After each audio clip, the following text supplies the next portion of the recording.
Buongiorno a tutti, benvenuti a Sveglia Trieste. Oggi 9 maggio avremo ospiti in collegamento la deputata del Partito Democratico Deborah Serracchiani, poi l'assessore comunale al bilancio Everest Bertoli nella seconda parte. Se vorrete dialogare con i nostri ospiti o fare le vostre segnalazioni potrete farlo come sempre chiamandoci in diretta oppure scrivendoci una mail. Andiamo a vedere le previsioni del tempo con il sito dell'Osmer-ARPA regionale, vediamo la situazione generale.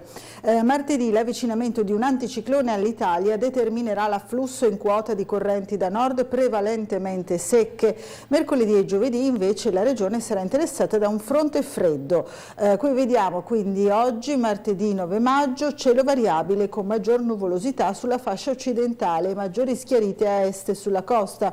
Nel pomeriggio sulla zona montana possibili deboli piogge sparse o qualche rovescio, specie su Alpi e Prealpi Carniche. Su costa e pianura orientale soffierà bora moderata. Per domani 10 maggio cielo coperto con piogge diffuse persistenti che saranno in genere abbondanti a ovest, moderate a est. Neve a partire da 1700-1800 metri circa, soffierà bora moderata sulla costa e sul Carso. Temperature massime in deciso calo, quindi vediamo le massime intorno ai 13, massimo 16 gradi sulla costa, mentre le previsioni ancora non disponibili per la giornata di dopodomani vedono leggermente un rialzo delle temperature ma lieve. Allora, queste le previsioni del tempo. Ora andiamo a vedere le prime pagine dei quotidiani in edicola. Oggi vediamo il piccolo che mette in prima pagina sia la questione del clima in Friuli Venezia Giulia sul riscaldamento più veloce, ancora il forum, la guerra, il digitale, il lavoro, così sta cambiando il mondo. Però qui in centropagina vediamo a medicina il super robot più evoluto d'Europa, ne abbiamo parlato anche noi ieri, è un umanoide di nome Hall che parla e suda, serve per affinare la formazione degli studenti. E poi qui vediamo il gasometro, l'interno del gasometro e altri luoghi perduti in mostra.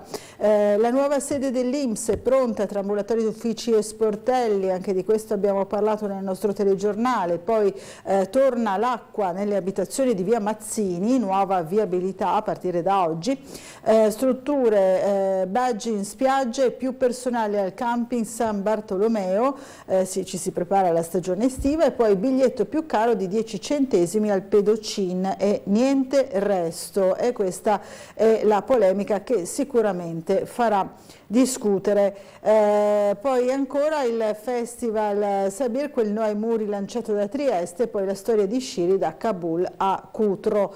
Andiamo a vedere ora le altre prime pagine dei quotidiani in edicola oggi. Qui siamo sulla Repubblica, si parla molto oggi delle riforme al buio. Giorgia Meloni intende solo ascoltare le proposte delle opposizioni, serve un legame diretto tra governo ed elettori. Sarà il primo confronto con Schlein, ma il PD è diviso sui colloqui. La Premier cerca sponde con Conte e con il terzo polo. Rai, Fuortes si dimette, da Fazio e da Milano le star a rischio fuga. Questo è il titolo principale di Repubblica. Poi ancora Mosca celebra la vittoria del 45, ma a Kiev sarà festa dell'Europa. Allora, la data è proprio quella di oggi. Andiamo a vedere ancora il Corriere della Sera, riforme, trattativa, ostacoli, anche qui Meloni meglio se condivise, ma ho il mandato per farle. Fuortes lascia, si apre la partita Rai. Oggi le opposizioni a Palazzo Chigi, l'ipotesi dell'elezione diretta del Premier, Bruxelles in pressing sul MES.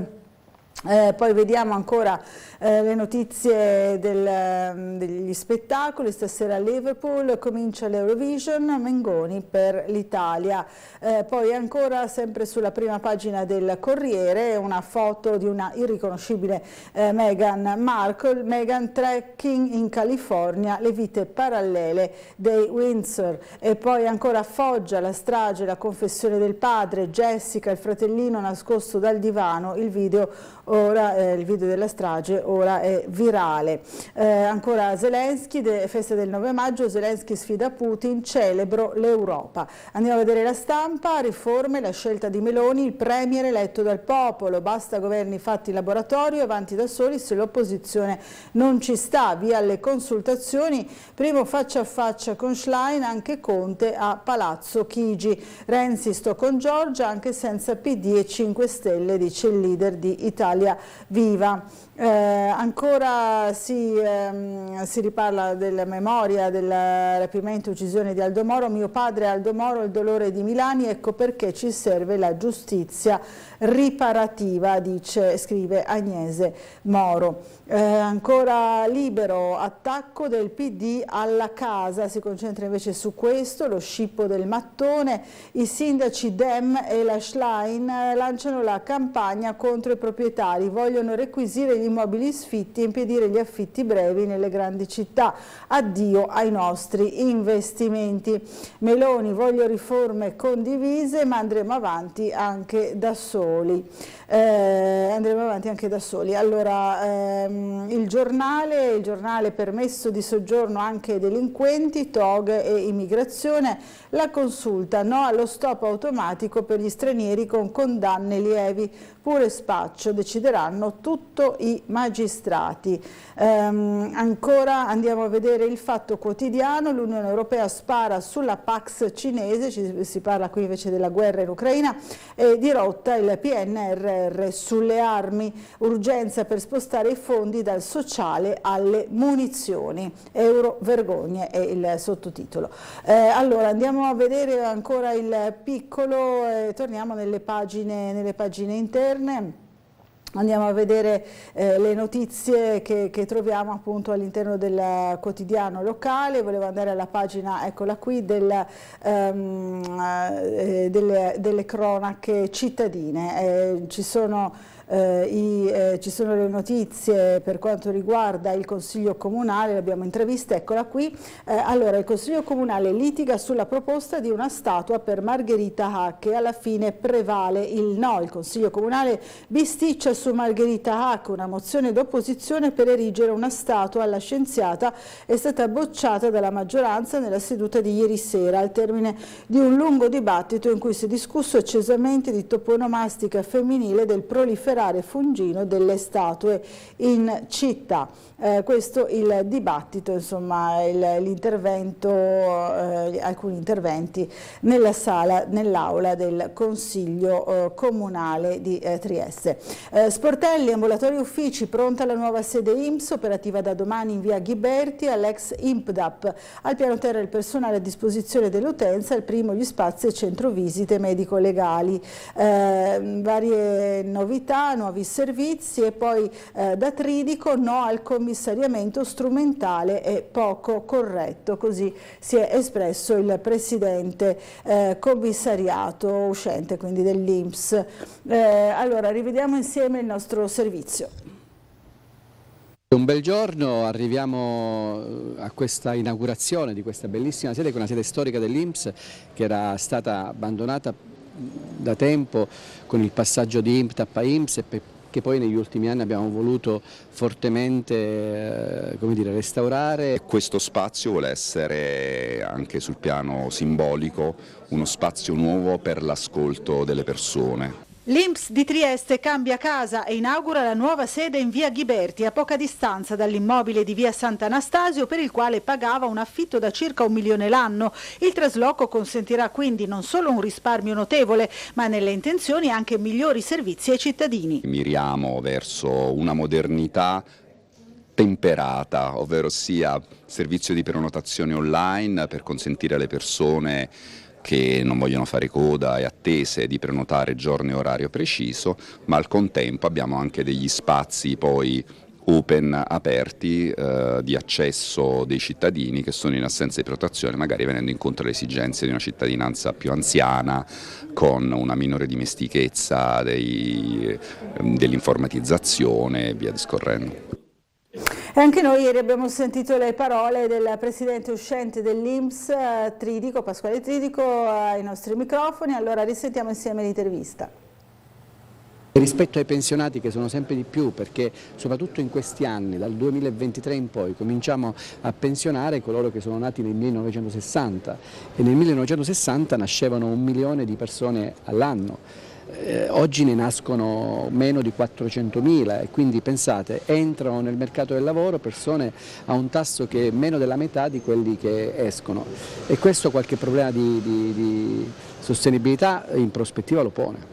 Così il presidente nazionale INPS a margine dell'inaugurazione della nuova sede provinciale di Trieste sulla situazione pensioni in Italia, un settore nel quale, ha detto, una vera riforma ancora non c'è. Sulle pensioni ancora non è stata fatta nessuna riforma, esiste, come dire, quota 103, ma quota 103 è una cosa temporanea che ha scarso appeal anche sugli stessi utenti, insomma.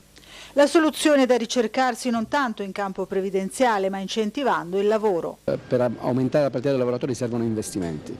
Il lavoro non si crea col decreto del 1° maggio o con altri decreti, bisogna fare investimenti, bisogna spingere sulla possibilità che il PNRR sviluppi appieno il suo impatto occupazionale. Critico nei confronti dell'azione di governo, Tridico è intervenuto sul commissariamento dell'INPS. Sono molto contento del lavoro che abbiamo fatto, le performance dell'istituto in questi anni sono state molto positive, abbiamo gestito la pandemia in un modo straordinario per 16 milioni di cittadini in più rispetto ai 42 milioni di cittadini che ordinariamente gestiamo. Il commissariamento ovviamente è strumentale per anticipare la scadenza degli organi e dei vertici e anche del direttore generale che, come dire, sembra essere un po' un intervento istituzionale poco corretto, ecco, diciamo così.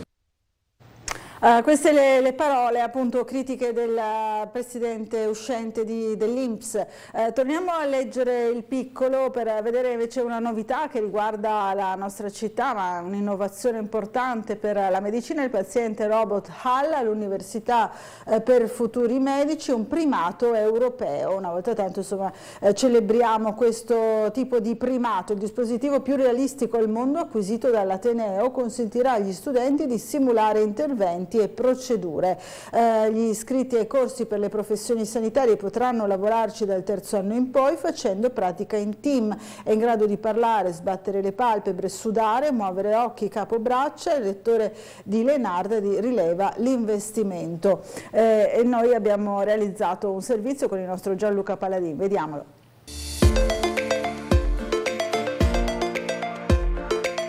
La prima installazione in Europa del simulatore di paziente più realistico al mondo è avvenuta all'Università degli Studi di Trieste. Il centro di simulazione medica e addestramento avanzato dell'Ateneo, allestito in una palazzina dell'ospedale di Cattinara, ospita HAL S5301, prodotto dall'azienda Accurate Gaumard Scientific, un simulatore umanoide adulto dotato di intelligenza artificiale, arti robotizzati e reazioni fisiologiche reali. Il paziente HAL S5301 è gestito da una sala regia adiacente, parla, suda, muove gli occhi e le braccia ed è strutturato per consentire la pratica delle principali tecniche mediche applicate in pronto soccorso, terapie intensive e chirurgia.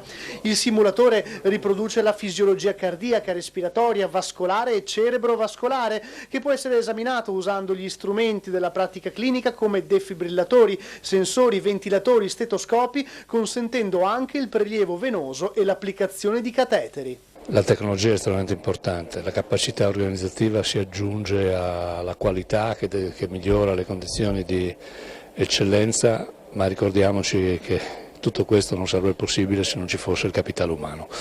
Quindi noi dobbiamo concentrarci seriamente una volta per tutte in questo Paese per consentire ai nostri giovani professionisti di migliorarsi, di crescere, di acquisire le competenze per farli diventare degli ottimi professionisti e soprattutto dobbiamo stare attenti a non perderli, modificando le regole che inevitabilmente questo Paese ha e custodisce da troppi anni. Allora, andiamo a vedere ancora le notizie sul Piccolo, le risse, i pusher in piazza Goldoni, cominciata la vigilanza fissa, poi ancora una notizia che susciterà scalpore sicuramente, il pedocin biglietto più caro di 10 centesimi, lamentele per la cassa senza resto, l'erogatrice del ticket viene svuotata di sera e al mattino è priva di monete, inoltre non accetta carte e banconote, disagi, questo è il caso che ci viene segnalato da un'esperta del pedocin, Nicole Brusaferro, oggi sul Piccolo. Un cooking show per mescolare cucina, innovazione e business, al Silab dell'Ateneo il Blockchain Day, per rendere alla portata di tutti una tecnologia che si sta affermando in molti settori diversi tra loro. Ancora sempre le notizie dalla città, ripristinata l'acqua nelle abitazioni Piazza Repubblica, resta però un cantiere, continuano i lavori per riparare il tubo scoppiato domenica, Bossi in via Mazzini, da oggi solo in discesa da Piazza Goldoni verso le rive, per intenderci, questa è la direzione. Quindi questo è il disagio, l'allagamento che c'è stato domenica, e ci sono anche le varie conseguenze, insomma c'è un po' tutto il cantiere che sta ripristinando il manto stradale e la circolazione, ma anche l'acqua nelle case. E ora noi ci colleghiamo proprio con la sala operativa della Polizia Locale per vedere qual è la situazione. Partiremo, immagino, con l'ispettore capo Laura Marzotti proprio dalla via Mazzini. Buongiorno. Sì, buongiorno a lei, buongiorno a tutti. Come diceva lei, le confermo, insomma, c'è la possibilità per la Trieste Trasporti, insomma, per i mezzi di scendere da Piazza Goldoni giù verso via Mazzini, quindi tutte le fermate sono ripristinate, e sulla riapertura o sullo scavo, insomma, altre notizie di possibili riaperture, risistemazioni, non ho, insomma, niente di ufficiale da dirvi. Per quello che riguarda altre manifestazioni, c'è una manifestazione in Piazzale Caduti di Nassieria per il giorno della memoria delle vittime del terrorismo, e sarà attorno alle 10:30, quindi ci può essere un po' di rallentamenti, traffico, insomma, per la cerimonia. E poi anche in via Valerio, all'altezza dell'università, ci sarà una serie di manutenzioni che riguardano il pannello di messaggi variabili, quelli che si vedono, diciamo, del comune per le manifestazioni. Attorno alle 11 anche lì ci potrebbero essere dei rallentamenti. Per il resto manifestazioni o altro non sono in programma per oggi. D'accordo, allora grazie molte, buona giornata e buon lavoro sia a lei che ai suoi colleghi. Grazie anche a tutti voi, buona giornata. Grazie. Allora noi andiamo avanti parlando di un'altra parte della città molto importante che vi abbiamo spesso segnalato per il degrado, ed è il campo Ferrini, al via le operazioni di bonifica, la vediamo anche sul Piccolo, sulle pagine del Piccolo, il Ferrini verso una nuova vita. Scatta la pulizia intensiva dai cumuli di rifiuti, la struttura verrà quindi dotata di una nuova robusta recinzione anti-incursioni. Poi sarà l'ora della riqualificazione. L'assessore Lodi dice ottimi rapporti col Chiarbola Ponziana, che ha manifestato interesse alla gestione. Abbiamo pronto già il servizio, allora lo rivediamo insieme, di Bernardo Gulotta. Avete presente tutta quella sporcizia presente all'interno della ex sede del Ponziana Calcio? A partire da oggi la ditta Italspurghi si occuperà della pulizia, rimuovendo nel giro di 15 giorni tutto il degrado presente. Questa è la buona nuova comunicata oggi dal Comune di Trieste, che con un bando specifico di circa 33.000 euro a essere incaricata alla ditta Italspurghi riporterà decoro a quegli spazi, ristabilirà le recinzioni e metterà a posto i varchi dell'ex sede, sigillandoli al fine di impedire a chiunque di entrare abusivamente. La situazione ormai era diventata indecorosa ed era veramente intollerabile per l'amministrazione comunale mantenere una struttura in queste condizioni. Quindi attraverso un appalto ho chiesto agli uffici di attivarsi per poter fare una radicale pulizia di questi spazi spogliatoi e di chiuderli, in modo tale che siano inaccessibili a chiunque.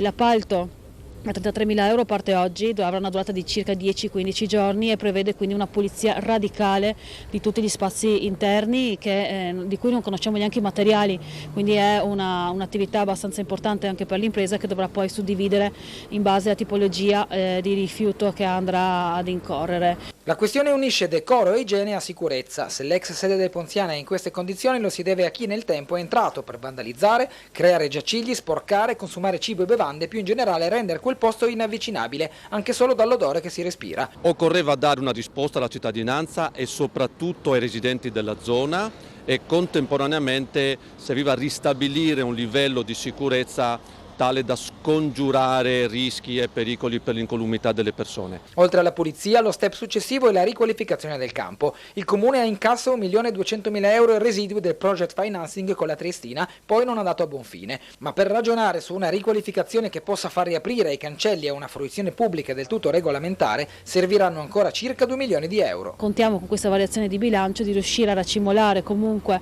il necessario per riuscire almeno a progettare il campo di calcio, illuminazione e nuovi spogliatoi. Allora, questi lavori che si preparano, noi torniamo a leggere i giornali, andiamo sul Corriere della Sera per vedere un po' le notizie nazionali. Allora, Fuortes si dimette dalla RAI, non ci sono più le condizioni, la D, scontro politico sulla mia figura, la Premier, scelta sua, da noi nessuna richiesta. Quindi Carlo Fuortes si è dimesso ieri dalla carica di amministratore delegato della RAI, ruolo che ricopriva dal luglio del 2021.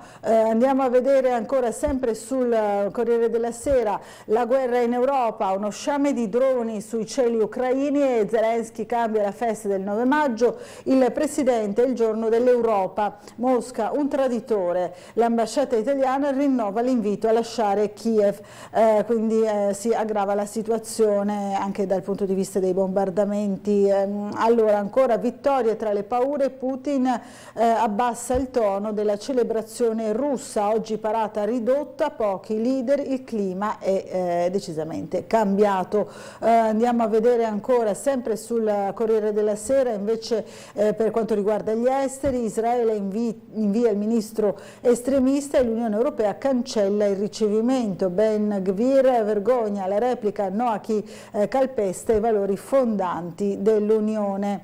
Ancora sempre sul Corriere, sempre per quanto riguarda gli esteri, ma più dal punto di vista gossip, il trekking di Meghan, il volontariato di Kate, la distanza tra i Windsor, diffuse le foto ufficiali di re e regina, grazie al paese, le vediamo appunto le foto di re Carlo e della regina Camilla.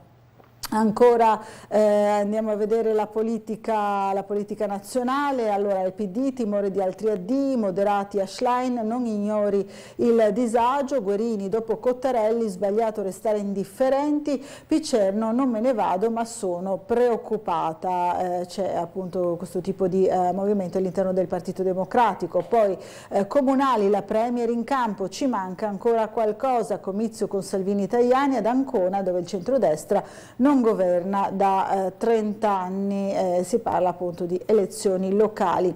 Ancora un caso, il video del killer, ora è virale, il fratellino salvo grazie al divano, Foggia il panettiere che ha ucciso la figlia e il vicino di casa, mia moglie chattava con lui, il bambino appunto di 5 anni è salvo perché si è nascosto dietro il divano, ora è stato affidato agli zii. Torniamo sul piccolo, torniamo ancora sul piccolo per parlare del caso Varsila, si prepara a svuotare la fabbrica, i sindacati pronti alla mobilitazione, rappresentanti di FIM, FIOM e WILM denunciano l'inventario in corso e rilanciano sul prossimo tavolo romano, finito il tempo della melina, dicono il 18 maggio non potremo accettare che dall'incontro non emergano nomi e piani industriali, incontro con Fedriga, il presidente aperti a qualsiasi investitore affidabile, basilare il ruolo del governo. Allora rivediamo insieme il servizio.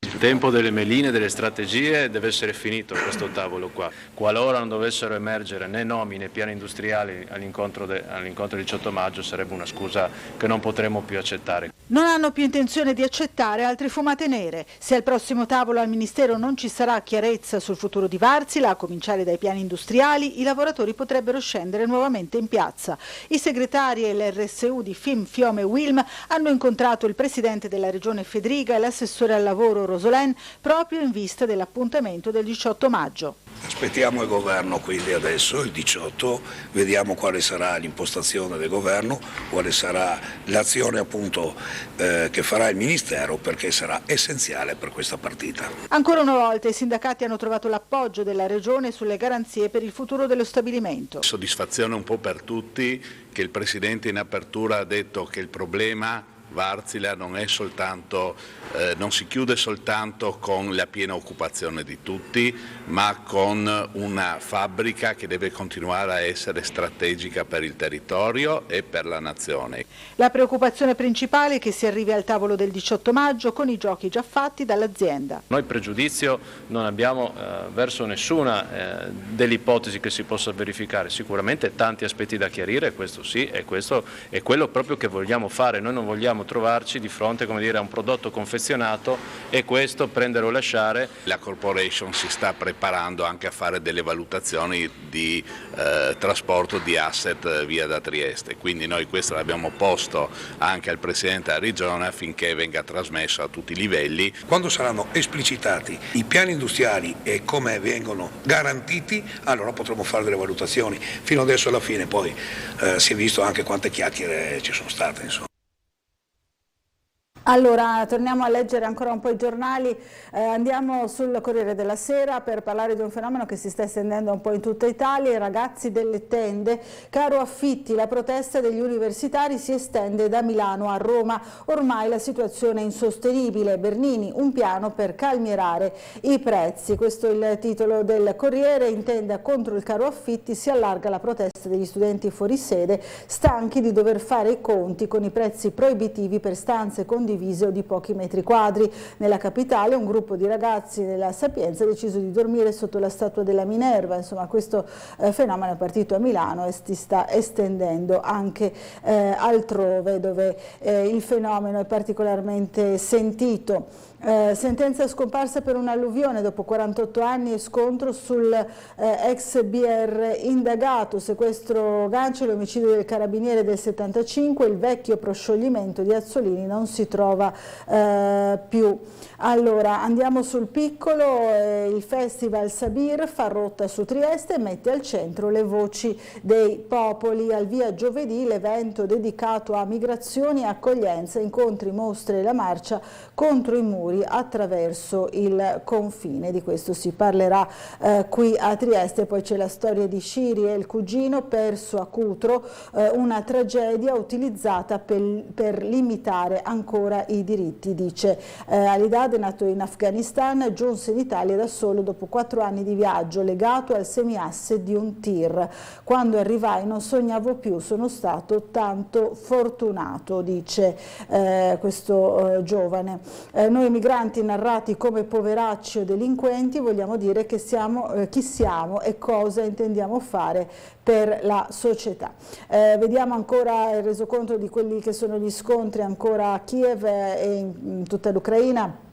Pioggia di fuoco su Kiev, missili su Odessa, 60 attacchi alla capitale, li abbiamo respinti tutti, Zelensky cambia la data cara a Mosca, il 9 maggio si celebrerà l'Europa, appunto la data di oggi. L'Unione Europea estende le sanzioni a chi aiuta la Russia, la rabbia di Pechino, sono misure illegali, l'Europa pronta a tagliare le relazioni commerciali con i paesi che aggirano le restrizioni.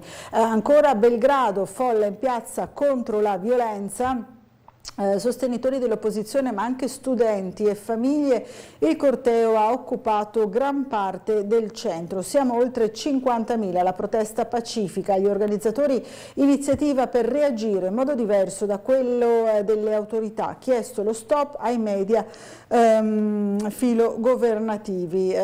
Vediamo qui la protesta pacifica che sta invadendo appunto le strade di Belgrado. Domani riaprono i cancelli nella scuola della strada, strage, tante le famiglie contrarie, lo shock non è superato. Per la maggioranza dei genitori dei ragazzi iscritti alla Ribnikar rientrare così presto in classe esporrebbe i loro figli a un altro trauma.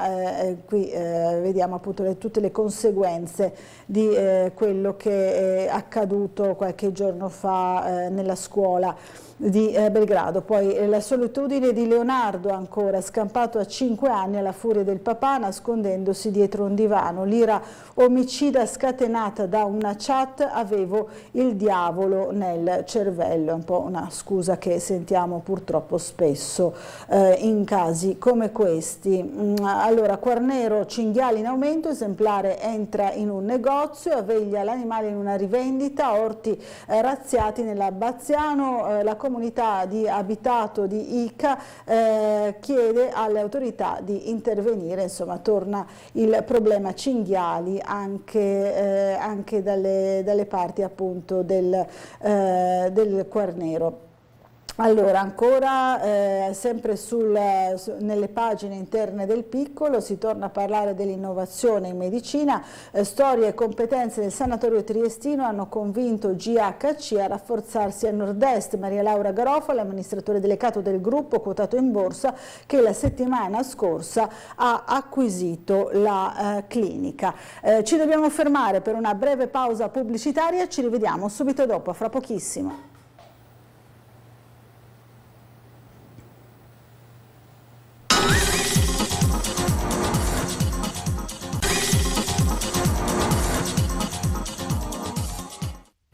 Allora, bentornati a Sveglia Trieste. Stiamo cercando di collegarci con la deputata del Partito Democratico, capogruppo alla Camera del Partito Democratico, Deborah Serracchiani. Fra pochissimo saremo in collegamento con lei. Allora, intanto torniamo a leggere un pochino le notizie sui quotidiani. Abbiamo visto appunto la questione Wärtsilä, l'abbiamo vista anche sul Piccolo. Wärtsilä si prepara a svuotare la fabbrica, questo è l'allarme lanciato dai sindacati. La mobilitazione è possibile, insomma si va verso soprattutto l'incontro del 18 maggio in cui dicono i sindacati non potremo accettare che dall'incontro non emergano nomi e piani industriali. Questo è un pochino l'intervento che c'è stato ieri in occasione dell'incontro tra i sindacati della categoria dei metalmeccanici del CGIL Cisle UIL, quindi FIM, FIOM e UILM, con il presidente della regione Massimiliano Fedriga e con l'assessore al lavoro della regione Alessia Rosolen. Noi invece ieri ci siamo occupati anche di altri temi. Abbiamo visto prima la questione di via Mazzini, la questione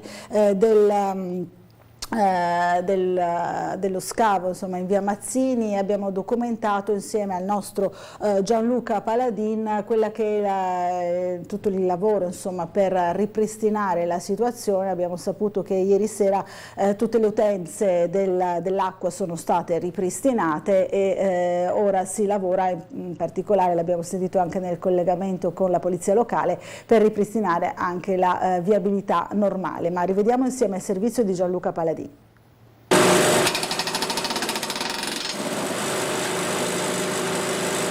Operai ancora al lavoro questa mattina per ripristinare il servizio idrico dopo che il fiume di fango ha invaso ieri le vie del centro a causa della rottura di una conduttura dell'acqua che ha letteralmente sollevato l'asfalto. Il giorno dopo il dissesto idrico in Piazza della Repubblica, la zona è un vero e proprio cantiere, con gli operatori di Acegas al lavoro tutta la notte e anche oggi per riparare la conduttura dell'acqua scoppiata. Abitanti della zona senza fornitura idrica anche stamattina per consentire il proseguo dei lavori. Un problema fortunatamente limitato a poche abitazioni private. A risentirne è stato soprattutto l'Hotel Hilton. Niente acqua in tutto il palazzo. I negozi ieri per la maggior parte erano chiusi visto il giorno festivo, ma c'è comunque chi al ritorno al lavoro stamattina ha quantomeno dovuto ripulire il proprio marciapiede e le vetrate del negozio a causa degli schizzi di fango. È questo il punto sensibile dove stanno lavorando gli operai. Come potete vedere, eccola lì la falla dove fuoriesce ancora acqua. Ovviamente il servizio idrico, come raccontato, è stato sospeso proprio per garantire il proseguo dei lavori. Questo è il cratere dove stanno lavorando i tecnici di Acegas. Gli operai hanno dovuto allargare il cratere in Piazza della Repubblica per consentire la riparazione della tubazione e verificare che non ci sia il pericolo di un altro dissesto, mentre parte di via Mazzini è rimasta chiusa al transito. L'incidente di ieri è avvenuto pochi giorni dopo un episodio analogo, anche se più in piccolo. La settimana scorsa in via Ponziana a San Giacomo una conduttura del servizio idrico era scoppiata. Anche in quel caso l'acqua aveva eroso il terreno e al passaggio di un'automobile l'asfalto aveva ceduto. Circa 50 famiglie della zona erano rimaste senza acqua per mezza giornata. Cosa ha causato la rottura del tubo della rete idrica in Piazza della Repubblica? A quanto si apprende, le condutture ormai vecchie potrebbero non aver più retto alla pressione dell'acqua. Sul posto oggi, oltre ai tecnici di Acegas, anche la polizia locale per presidiare l'area e deviare il traffico cittadino. Questa è la situazione appunto nella mattinata di ieri. Ora si sta continuando a lavorare naturalmente per ripristinare il tutto dopo questa voragine che si è aperta per questo allagamento della via Mazzini. Allora, siamo in collegamento con Deborah Serracchiani, deputata del Partito Democratico. Buongiorno e ben arrivata in collegamento con noi. Grazie, buongiorno a voi. Grazie di essere qui. Allora, ieri alla Camera un intervento importante, in particolare si discute, cominciamo subito da questo, di pensioni. Ne abbiamo parlato abbastanza anche noi ieri per la presenza qui a Trieste del presidente uscente dell'Inps Tridico, di pensioni, ma in particolare di opzione donna, no? E così ha fatto un intervento su questo tema molto significativo e anche attaccato un pochino il governo Meloni. Ci racconti che cosa in particolare ha criticato? Abbiamo presentato come opposizione, il Partito Democratico lo ha fatto per primo, abbiamo presentato una mozione sulla questione di opzione donna. Opzione donna era l'unico sistema che avevano le donne per tentare di andare in pensione anticipata, ovviamente neppure gratuitamente, perché significava comunque rinunciare al 30% della pensione. Con la legge di bilancio questa possibilità è stata praticamente cancellata, per cui delle circa 20.000 donne che sarebbero potute andare in pensione ne andranno in pensione poco più di 2.000. C'è una fortissima protesta in questo senso, il governo lo ha fatto per fare cassa al momento della manovra di bilancio, promettendo che comunque avrebbe rimesso le mani su opzione donne. A dire il vero, Fratelli d'Italia e in particolare la Presidente del Consiglio durante la campagna elettorale nel proprio programma elettorale a pagina 18 aveva appunto detto: confermeremo e andremo avanti con opzione donna.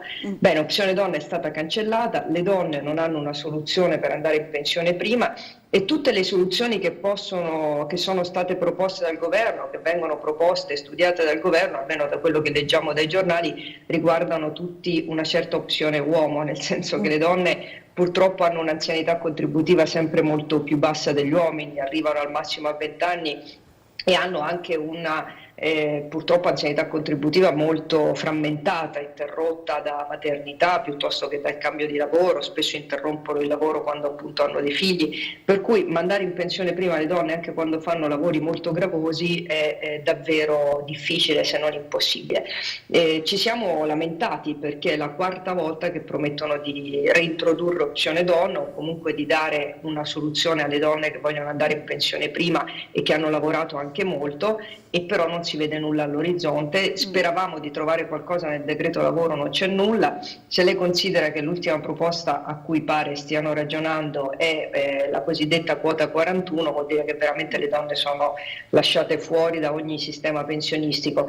Noi abbiamo fatto varie proposte, una delle quali era lo studio del governo prima purtroppo della caduta del governo Draghi, ed era quella di riconoscere contributi figurativi alle donne per ogni figlio nato, in modo da coprire anche quei cosiddetti buchi appunto che vengono determinati dalla legittima volontà di avere un figlio.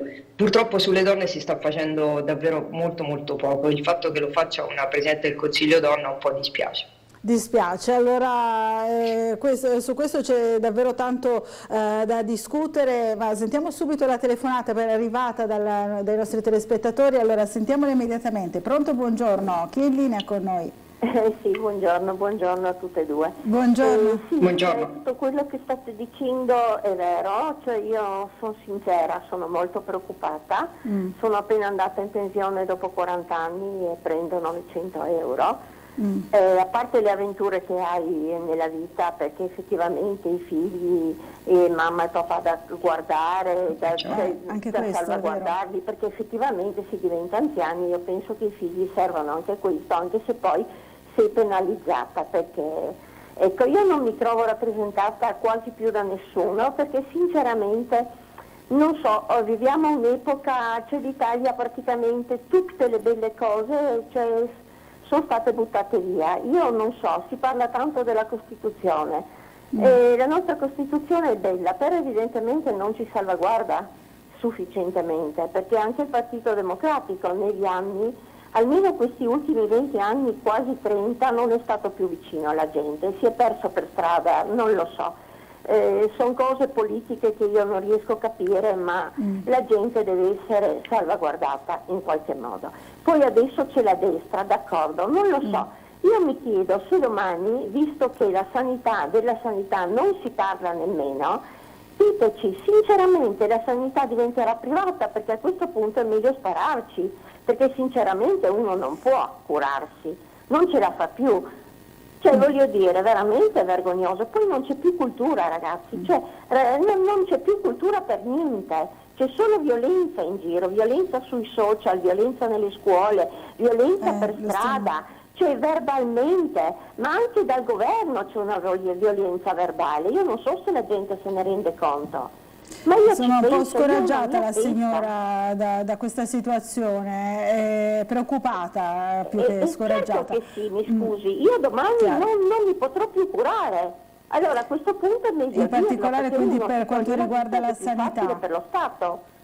La sanità che la signora vorrebbe in pieno pubblica e non sempre più proiettata verso il privato. Sono sfruttati. Ma stiamo scherzando? I lavoratori della sanità. Tanto come lavorano come bestie, ma per chi? Ma per che cosa? Capito, perché hanno una coscienza? Grazie del suo intervento. Allora la signora esprime varie preoccupazioni, no? Non soltanto una, parte proprio dalla questione pensioni, dice di essere andata in pensione dopo 40 anni con un assegno di circa 900 euro e oltre al problema, fra virgolette, no, dei figli, citava anche quello della cura dei genitori, degli anziani genitori ad esempio, no? Che di solito ricade sulle donne, lo sappiamo, un dato di fatto, e poi parla di tante preoccupazioni, a cominciare dalla tutela della Costituzione, la sanità che non dovrebbe essere privatizzata, insomma tanta carne al fuoco nell'intervento della nostra telespettatrice. Sì, la signora era insomma anche demoralizzata rispetto probabilmente a risposte che non vede o ritiene di non aver avuto. Parto dalle pensioni, visto che avevamo iniziato da questo. E il tema appunto di avere poi pensioni basse, e nel caso delle donne è particolarmente evidente, le donne non solo a parità di mansioni già prendono retribuzioni più basse, ma di conseguenza anche in virtù della interruzione appunto determinata dalle maternità piuttosto che dalla cura dei genitori. Pensate che quante donne sono costrette ad accedere alla cosiddetta 104 per poterli assistere, questo significa allontanarsi dal posto di lavoro, significa comunque alla fine non avere un pieno assegno pensionistico.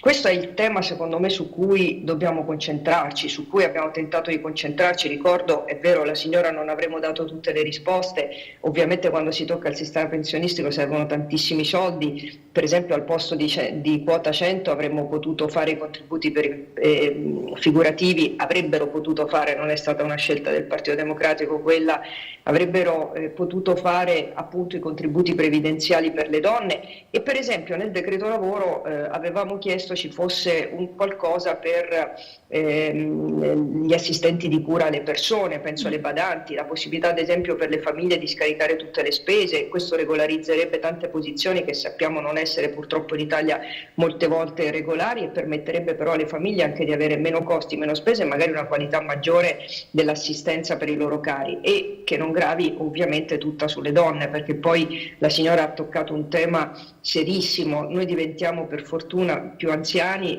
riusciamo a vivere più a lungo, ma aumentano anche le malattie croniche. Purtroppo in assenza di una sanità e di un servizio assistenziale pubblico o comunque della collettività che possa aiutare, ricadono tutti sulle spalle delle famiglie, in particolare delle donne. Quindi in previsione credo questo sia il tema serissimo su cui concentrarci. Francamente se il governo decide di coinvolgere le opposizioni su questi temi, noi ci siamo, le proposte ci sono. Personalmente ho presentato proposte in questo senso e ho lavorato ad esempio affinché i pensionati potessero avere la 14ª mensilità. Questo ad esempio è un risultato del Partito Democratico degli anni passati. Però mi rendo conto, insomma, non basta, si fa sempre più fatica perché la signora non lo ha detto, lo dico io, sono aumentati i prezzi un po' di tutto, per cui con quella pensione da 900 euro magari fino a qualche mese fa riusciva a far quadrare i conti, oggi è più caro il latte, è più caro la carne, sono più cari tanti di quei beni di prima necessità, figurarsi quello che di prima necessità non è, per cui veramente credo che il caro prezzi sia uno dei temi, diciamo, essenziali in questo momento, per cui l'idea che ad esempio per curarsi si debbano avere soldi ormai purtroppo sta entrando un po' nella logica di tutti noi. Quante volte abbiamo chiesto di poter fare una visita in ospedale e poi ci rispondono che invece in ospedale ci vuole parecchio tempo, ma se la faccio privatamente me la fanno magari in una settimana pagando. Ora, accettabili, sì. Esatto, quindi ora francamente non voglio demonizzare la sanità privata che spesso è complementare alla sanità pubblica. Il problema però è che noi dobbiamo andare avanti sulla sanità pubblica, dobbiamo investire sulla sanità pubblica ed è stato fatto troppo poco. Oggi il tema delle liste di attesa non si abbatta solo o esclusivamente con la sanità privata, il tema delle liste di attesa si abbatte con i concorsi, assumendo appunto lavoratori che possano essere retribuiti in modo adeguato. Ora mi preoccupa ad esempio il fatto che nei nostri pronto soccorso si utilizzi ad esempio il sistema dei medici a gettone, intanto perché non qualifica quelle professionalità e perché credo che sia sbagliato pensare che si possa privatizzare proprio il luogo dell'emergenza, e dall'altra perché credo invece che abbiamo la necessità di investire su professionalità che ci sono. Oggi i nostri medici sono anche molto preparati, i nostri specializzandi fanno molti anni di specializzazione. Investire su quei giovani significa investire sulla sanità del presente e del futuro. Su questo la sanità del Friuli Venezia Giulia ha fatto troppo poco oggettivamente, insomma i concorsi non ci sono stati insufficienti, le risorse che sono state messe sono troppo poche, per cui mi auguro insomma che ci sia un cambio di passo e che si continui ad insistere sulla sanità pubblica e su un investimento sulla sanità pubblica, anche perché a sentire l'amministrazione regionale non mancano le risorse. Le risorse ci sono, l'abbiamo detto, è vero, più volte, insomma mai forse come in questo periodo. Allora c'è un'altra telefonata, pronto, buongiorno, chi è in linea con noi? Buona giornata. Buongiorno. Pronto? Buongiorno. Buona giornata alla gentile conduttrice e all'onorevole Serracchiani. Sono Claudio Visentini. Buongiorno. Buongiorno Claudio. Buongiorno, ci siamo conosciuti di persona al convegno amianto, ricorda onorevole? Sì, ricordo. Grazie a Sveglia Trieste sono qui a colloquiare con lei. Ora faccio una domanda sul porto franco sospeso. Nel 2022 il governo si era impegnato a richiedere alla Commissione europea l'applicazione prevista del Trattato di pace del 1947 per il porto franco internazionale di Trieste, di quel regime di extradoganalità che consentirebbe lo svolgimento all'interno del nostro scalo di attività manifatturiera in esenzione fiscale e doganale. Va bene, sono passati 19 mesi da quando il Senato italiano ha invitato il governo ad attivarsi presso l'Unione Europea per l'ottenimento di quello che è un diritto internazionale della nostra città. Infatti in ballo c'è la possibilità di dare una risposta allo scomparto industriale triestino, decisivo per l'economia cittadina, già in profonda crisi, aggravata oggi dalla vicenda dello stabilimento Wärtsilä, che chiedo un suo parere aggiuntivo. Onorevole Serracchiani, come ritiene si possa risolvere con una nuova industria affidabile e occupazionale, insomma i scenari futuri che lei prevede per la Wärtsilä? Grazie e buon lavoro. Grazie Claudio, sempre molto attento ai temi dell'attualità e chiaramente anche del lavoro. Grazie al nostro telespettatore. Allora, temi importanti anche in questo caso, si parte dal Portofranco per poi arrivare a Varsila. Sì, allora intanto ringrazio Claudio per le domande, lo saluto cordialmente. Faccio un piccolo passo indietro. Nel 2017 insieme, io allora ero Presidente della Regione e il Ministro delle Infrastrutture era il Ministro Del Rio e il Ministro dell'Economia era il Ministro Padoan, abbiamo fatto quel decreto interministeriale che in qualche modo sbloccò una situazione che era ferma da decenni e che in qualche modo ha avviato la possibilità di applicare il cosiddetto allegato ottavo al porto di Trieste, quindi finalmente poter parlare appunto di un porto franco internazionale che, come ricordava giustamente Claudio, è unico perché è l'unico porto franco internazionale nel quale si può svolgere una prima attività produttiva e manifatturiera. L'abbiamo utilizzato pienamente finora? No. Nel senso che siamo entrati un po' in cortocircuito con l'Agenzia delle Dogane che appunto chiede di maggiore chiarezza all'Unione Europea.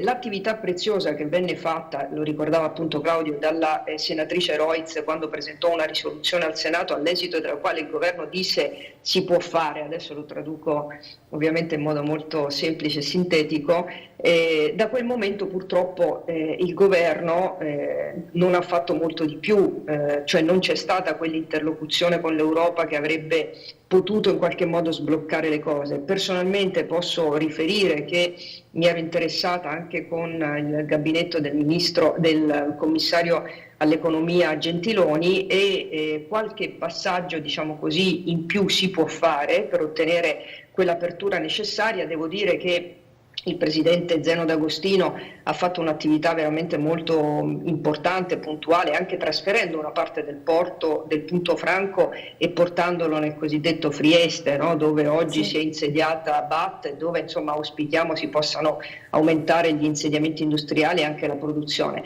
Però giustamente va fatto l'ultimo miglio e ci continuiamo ad impegnare e speriamo che questo governo persegua questa finalità. Ecco, il porto di Trieste negli anni, fin dalla nomina che abbiamo fatto insieme di Zeno D'Agostino, ha avuto uno sviluppo importantissimo. Sono stati anni nei quali il nostro porto ha riconquistato una centralità e uno spazio straordinario e in vista tra l'altro di quello che purtroppo sta succedendo in Ucraina, il porto di Trieste può diventare centrale anche nella ricostruzione nei traffici che da quell'area proverranno quando appunto auspicabilmente finirà la guerra e si ricomincerà a costruire, a ricostruire, a rifondare in qualche modo quei territori martoriati dalla guerra.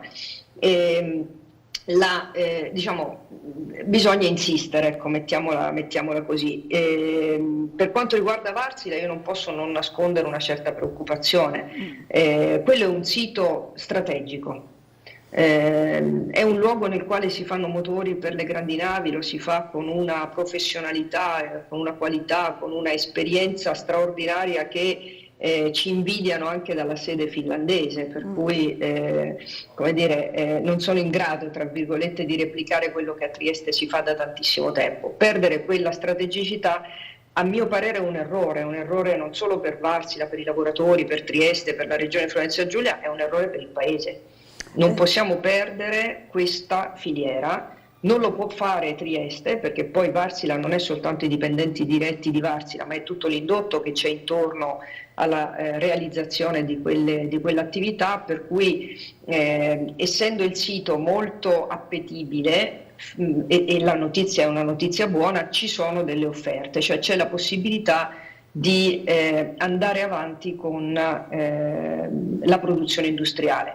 Il problema però è che tutte le offerte non sono uguali, nel senso che alcune offerte possono mantenere quella strategicità, salvaguardare la filiera, magari addirittura implementarla guardando agli investimenti sui motori verdi, sulla transizione ecologica. altre magari garantiranno tutta, ce l'auguriamo, l'occupazione o una gran parte dell'occupazione, ma rischiano magari di non darci quella prospettiva futura. Quindi io mi auguro, insomma, l'appello che è stato fatto ai parlamentari, che noi abbiamo raccolto e che ovviamente sul quale ci siamo trovati tutti d'accordo, è che il governo deve fare la sua parte, cioè non deve limitarsi a prendere atto di quello che dirà il 18 Wärtsilä, che magari ha interessi che non sono necessariamente quelli di continuare a fare quella produzione per non avere concorrenti in casa, lo dico con chiarezza. Il governo non deve limitarsi a prendere atto questa richiesta, insomma, quindi esatto, è anche quindi palese. non può limitarsi a prendere atto di quelle che saranno le proposte di Wärtsilä, deve entrare nel merito e deve chiedere che ci sia un impegno eventualmente anche di natura diversa, se questo porta però alla piena occupazione, alla strategicità del sito e al fatto che continuiamo a fare quel tipo di produzione con quella filiera. Con quella filiera, chiaramente. Poi le chiederò anche, onorevole Serracchiani, che cosa pensa, insomma, di queste continue fumate nere, no? Che abbiamo visto negli incontri, che preoccupano, ha ragione anche i sindacati. Ma ora dobbiamo fermarci per una brevissima pausa pubblicitaria, restate con noi, ci rivediamo subito dopo insieme ancora alla deputata del Partito Democratico Deborah Serracchiani, a fra pochissimo.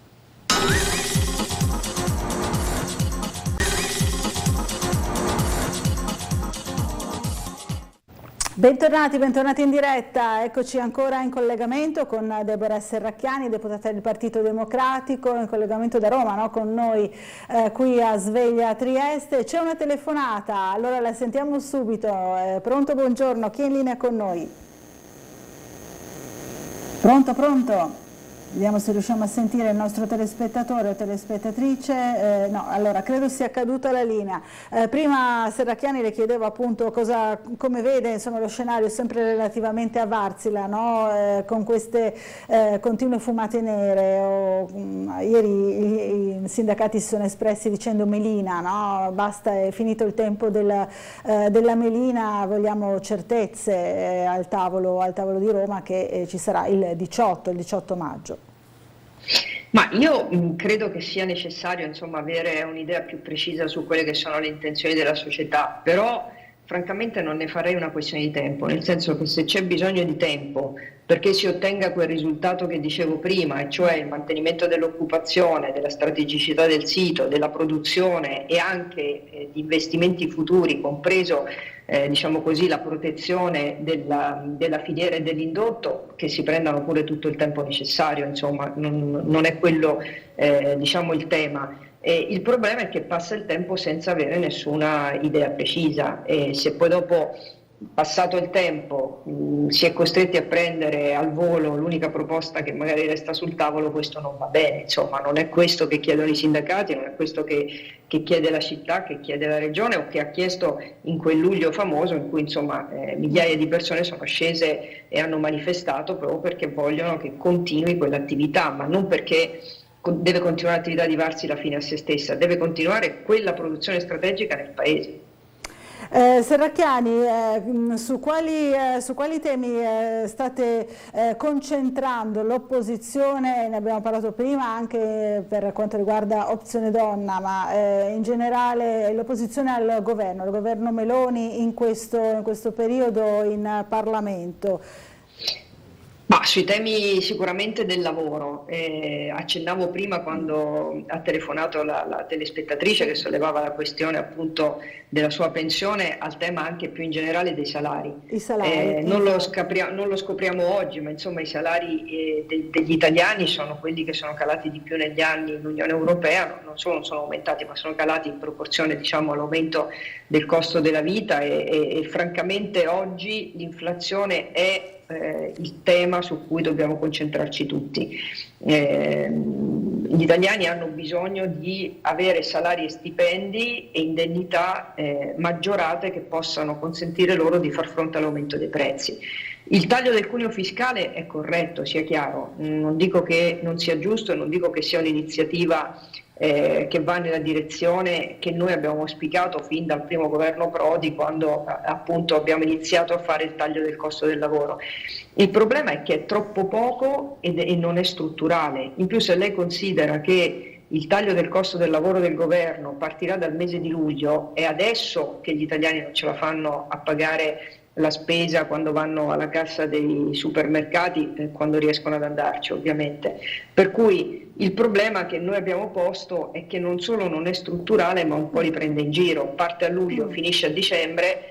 Non è che nel frattempo si riesce a far fronte a questo problema. Avremmo preferito che ci fossero somme maggiori, che ci fosse un'iniziativa di riduzione strutturale del cuneo fiscale, come del resto si era iniziato a fare fin dai famosi 80 euro del governo Renzi. Insomma, quella è la direzione giusta per tentare di aumentare i salari. In questo caso avremmo preferito che quelle risorse, visto che non erano sufficienti, fossero state messe ad esempio sugli aumenti contrattuali che sono fermi da tempo. Oggi anche i lavoratori che hanno contratti a tempo indeterminato hanno stipendi da fame che non gli permettono di arrivare a fine mese. Ci sono 7 milioni di italiani che aspettano il rinnovo dei contratti collettivi e quei 7 milioni di italiani sono quelli che oggi sono anche entrati in difficoltà con l'aumento dei prezzi. Se lei a tutto questo aggiunge che tolgono anche il reddito di cittadinanza, mi pare che non hanno chiaro che rischiano veramente un cortocircuito nel Paese e anche un problema serissimo, perché conti che non fa il Partito Democratico ma che vengono fatti da istituti specializzati, 2 su 4 di coloro che percepiscono oggi il reddito di cittadinanza lo perderà. E non è che sono tutte persone che stavano sdraiate sul divano, insomma, come spesso si dice, o che ne approfittavano. Noi l'abbiamo visto ad esempio quando abbiamo introdotto in Friuli Venezia Giulia la misura di sostegno al reddito, che peraltro l'assessore Rosolena ha confermato e anche implementato. Purtroppo ci sono delle persone che non possono lavorare, non riescono a lavorare o comunque affrontano nella loro vita dei periodi di difficoltà. Pensi a chi affronta una separazione, un divorzio, a chi si ritrova improvvisamente povero per una malattia. Insomma, quelle persone devono essere aiutate. Pensare che non lo si faccia più e che in qualche modo gli si affidi al destino, se sei fortunato trovi lavoro, non può funzionare così. Insomma, io credo francamente che siano stati commessi degli errori e penso che questo governo non si stia rendendo conto che mette in difficoltà la fascia più fragile e debole del Paese. Questi motivi della unità, insomma, dell'appoggio anche alle iniziative dei sindacati che hanno trovato anche al loro interno, no, una certa unità su questi temi, su queste questioni. Ma non era difficile, perché se lei considera che il decreto lavoro toglie il reddito di cittadinanza, taglia il cuneo fiscale di poche decine di euro che non cambieranno purtroppo la vita delle persone, per quanto per carità sono importanti anche quelle, e aggiunga che aumenta la precarietà, aumentando i voucher fino a 15.000 euro, significa che ti chiederanno di fare contratti come i voucher senza molte tutele, anzi quasi nessuna tutela, anche per lavori che fai ad esempio nel periodo non solo stagionale, ma che vengono fatti normalmente con redditi, visto che la media degli italiani ha redditi che non arrivano a 12.000 euro, significa che con 15.000 euro puoi pagare di meno un lavoratore a cui chiedi di fare un lavoro tra virgolette a pieno titolo.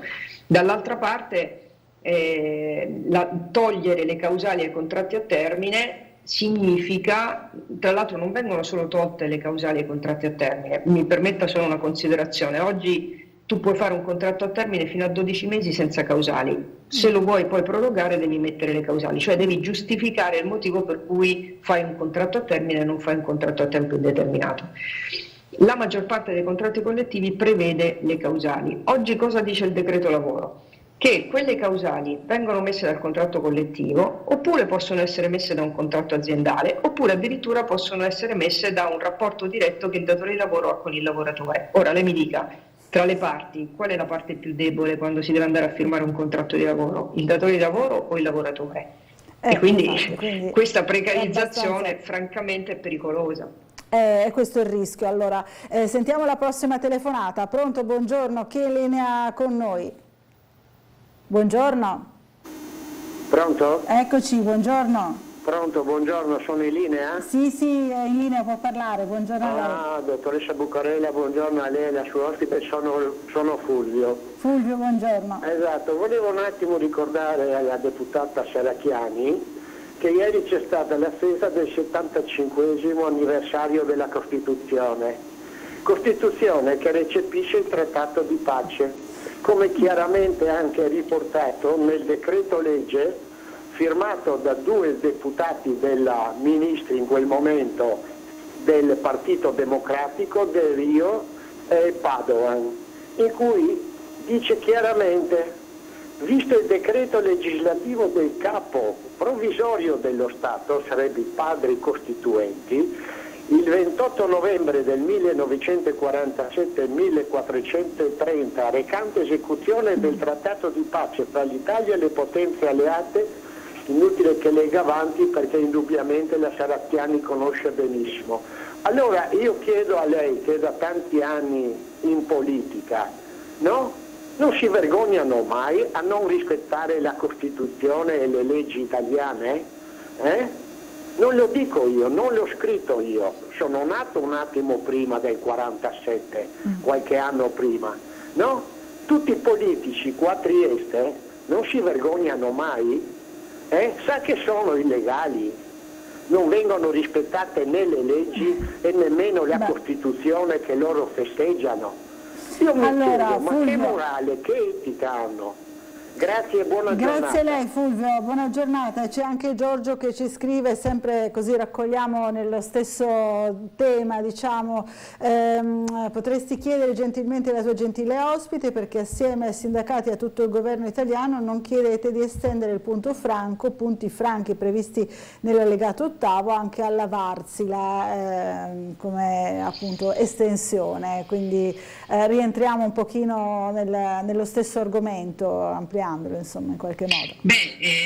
Diciamo che in realtà il lavoro in parte venne fatto, ricordavo prima appunto Trieste, perché stiamo parlando di diciamo aree che sono molto vicine e che anzi erano di Varsila, per cui diciamo l'estensione del punto franco si è fatta già a suo tempo, tra l'altro non so quanto sarebbe utile oggi per la produzione di Varsila un punto franco lì. Varsila già utilizza pienamente quelle che sono, diciamo, le possibilità straordinarie che dà Trieste, da la localizzazione del sito, dalla logistica del sito fino a dove arrivano i motori in banchina. Credo insomma che Varsila sia ben consapevole di quanto a Trieste abbia dei vantaggi che difficilmente trova da altre parti. Per quanto riguardava quello che diceva Fulvio, insomma, diciamo, credo di conoscere abbastanza la Costituzione, credo di aver lavorato proprio perché avesse una piena attuazione. Ricordava appunto il decreto interministeriale che è stato fatto proprio perché a Trieste venissero pienamente riconosciuti quei diritti che la sua storia dà alla nostra città. Ovviamente possiamo non pensarla allo stesso modo su altre, diciamo, implicazioni, però mi pare che la voglia di aumentare, diciamo così, la possibilità di attività e di espansione anche di centralità europea di Trieste sia nelle corde di tutti coloro che sono intervenuti, insomma, per cui credo che da questo punto di vista siamo dalla stessa parte. Allora, un'altra telefonata subito, pronto, buongiorno, chi è in linea con noi? Buongiorno Laura, Giovanna e buongiorno a lei Giovanna. Volevo fare una domanda all'onorevole Serracchiani. Sarà sciocco per me, ma allora, grazie per aver messo la 14ª, questo poco ma sicuro. Però io chiedo questo. Allora, prendi la 14ª, ti muore il marito, te la portano via. Se lei mi sa dare una risposta, onorevole. Sì, non ho capito la domanda. Anch'io non ho capito benissimo che cosa voleva chiedere, perché è andata via la comunicazione dopo appunto il ringraziamento per quanto riguarda la 14ª, ci siamo persi un pezzo purtroppo. Ci può ripetere la domanda? Sì. Hanno dato la 14ª, ti muore il marito, te la portano via. Ah, questo ho capito, quindi non ho capito il nel caso in cui sia rimasta vedova la signora appunto perché poi la 14ª non c'è più, capito, questa è la sua domanda specifica, la ringrazio. Sì, questa è la mia domanda, perché? Perché portano via, quando ho lavorato io in ospedale non mio marito. Ma l'hanno portata via lei? Non si tratta della pensione di reversibilità? Non sono un'esperta in materia, io prendo certamente in materia pensionistica. la metà del 60% di mio marito, però non vedo il nesso tra la 14ª e diciamo quello che prendo di mio marito al 60%. Guardi, non conosco il suo caso specifico, però diciamo anche la 14ª, diciamo, il sistema previdenziale riconosce la cosiddetta pensione dei superstiti, no? Ai superstiti, a favore degli eredi nel caso nel quale muoia il coniuge che era già pensionato. La pensione di reversibilità, la pensione indiretta sono queste. Il timore, credo, però bisogna conoscere il suo caso, può essere che non fossero stati maturati i ratei di 14ª e che quindi poi la 14ª non le sia stata riconosciuta, però bisogna conoscere il suo caso specifico, non riesco a risponderli. Bisognerebbe magari che si rivolgesse forse a un patronato, no? Un patronato, so chi cura appunto le questioni pensionistiche, perché sono appunto questioni che poi cambiano da persona a persona, da caso a caso, dipende da tanti fattori che non siamo in grado di così sviscerare in questa trasmissione, così al telefono, come caso particolare. Però ma questo da quanto parlo con la gente, il 99% tolgono la 14ª, ma non sono mai riuscita a farmi, diciamo, una ragione. Se ti danno il 60% della pensione del marito, certo. Mamma mia, cose da fare che stimi ogni giorno, fanno altrettanto il 40%, la metà della 14ª, senza darli in pieno. Comunque la ringrazio, onorevole. Non le so dire per quale motivo, le posso consigliare appunto di rivolgersi a un patronato per capire meglio qual è la sua situazione, forse le sanno dare una spiegazione del perché succede questo. Grazie Laura, e grazie onorevole Serracchiani. Grazie a lei Giovanna. Grazie, buona giornata a lei. Il tema pensionistico è sicuramente molto all'attenzione dei nostri telespettatori, l'abbiamo visto anche ieri con l'inaugurazione della nuova sede dell'INPS qui a Trieste. C'era anche appunto il presidente uscente Tridico.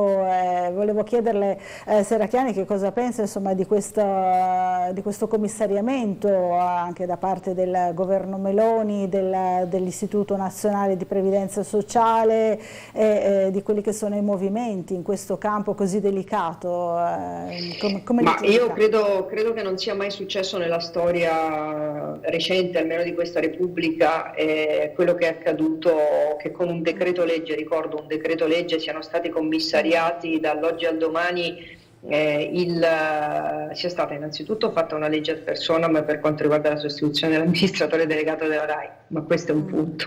Dall'altra parte sono stati commissariati dall'oggi al domani due istituti che sono fondamentali per gli italiani, uno è l'INPS e l'altro è l'INAIL, ed è, per quanto mi riguarda, un fatto gravissimo. Tra l'altro il decreto legge pare prevedere anche che il presidente, che è di nomina politica, nominerà a sua volta il direttore generale, quando invece la nomina veniva fatta dal Consiglio di amministrazione proprio per garantire il pluralismo, perché vi fossero anche i sindacati. Oggi sparisce il Consiglio di amministrazione, che non avrà più quella funzione, ma sarà il presidente a nominarsi anche il direttore generale. Cioè, stiamo parlando della politicizzazione di enti che hanno che sono assolutamente necessari per la vita della stragrande maggioranza degli italiani. Se poi pensate al lavoro che ha fatto INPS durante la pandemia, alle centinaia di migliaia di erogazioni che sono state fatte, ad esempio con i ristori di quel periodo, insomma l'attività svolta dall'ente è stata veramente enorme e ciò nonostante si è riusciti a mantenere in ordine anche i conti. Io credo francamente che il presidente Tridico abbia svolto un ottimo lavoro e la sostituzione fatta in questo modo non renda merito né titolo, diciamo, a quel che è stato fatto. Stessa cosa per quanto riguarda l'INAIL, insomma, che tra l'altro ricordo è importantissima per le casse dello Stato, perché molti dei miliardi, circa 20 miliardi, anzi credo anche di più, molti di più, che sono, diciamo, nelle casse dell'INAIL vengono utilizzate come, diciamo, gestione di cassa da parte del bilancio dello Stato, insomma, per cui questa iniziativa è un'iniziativa che è assolutamente sbagliata, ci opporremo in tutte le sedi a questo che è stato fatto, perché crediamo veramente che sia non solo stato un errore, ma che sia proprio una sgrammaticatura istituzionale. Insomma, non si è mai visto che si agisca in questo modo rispetto a due enti pubblici di tale importanza. Un'altra telefonata subito. Pronto, buongiorno, chi è in linea con noi? Mi chiamo sempre, ma mi scusi tanto, ma la guardo sempre e con questo onore. Sì, buongiorno sì, Luisa. Signora Serracchiani, mi sembra neanche vero che parlo con la signora Serracchiani. L'ascolti, mi volessi sapere una cosa, perché ne deve abbandonare gli anziani con la sanità? Noi Trieste siamo tanti anziani, finalmente con i miei 80 anni e con problemi anche ai piedi, la sa, e ne manda quell'altro, st'altro dottor, quell'altro no, quel bisogna aspettare 5-6 mesi, quell'altro un anno. Oh signora, domani sì, c'è il privato. Per favore, faccia qualcosa per questi poveri anziani. Sorrivada a questa età. Veramente non avevo mai niente, per dire la verità, però questa volta ho il suo problema dei piedi. Non riesco a risolvere. Ho una montagna di carte a casa, quel psichiatra mi manda all'ortopedico, l'ortopedico mi manda di quell'altro. L'altro mi dice, signora, bisogna aspettare 5 mesi, però privato domani. Con la faccia qualcosa, veramente che abbiamo tanto bisogno noi anziani. Noi che abbiamo fatto per l'Italia, noi che abbiamo dato per l'Italia, l'abbiamo fatto bella, potente e ricca. E perso il papà da io mio padre è morto, e le dico tutto, dai. Mio padre è morto a Dachau, avevo 3 anni, io e mia sorella 1 anno, come nella Resistenza, lei sa che la vita della sinistra la sa. Non conto neanche la mia storia, che la sanno tutti.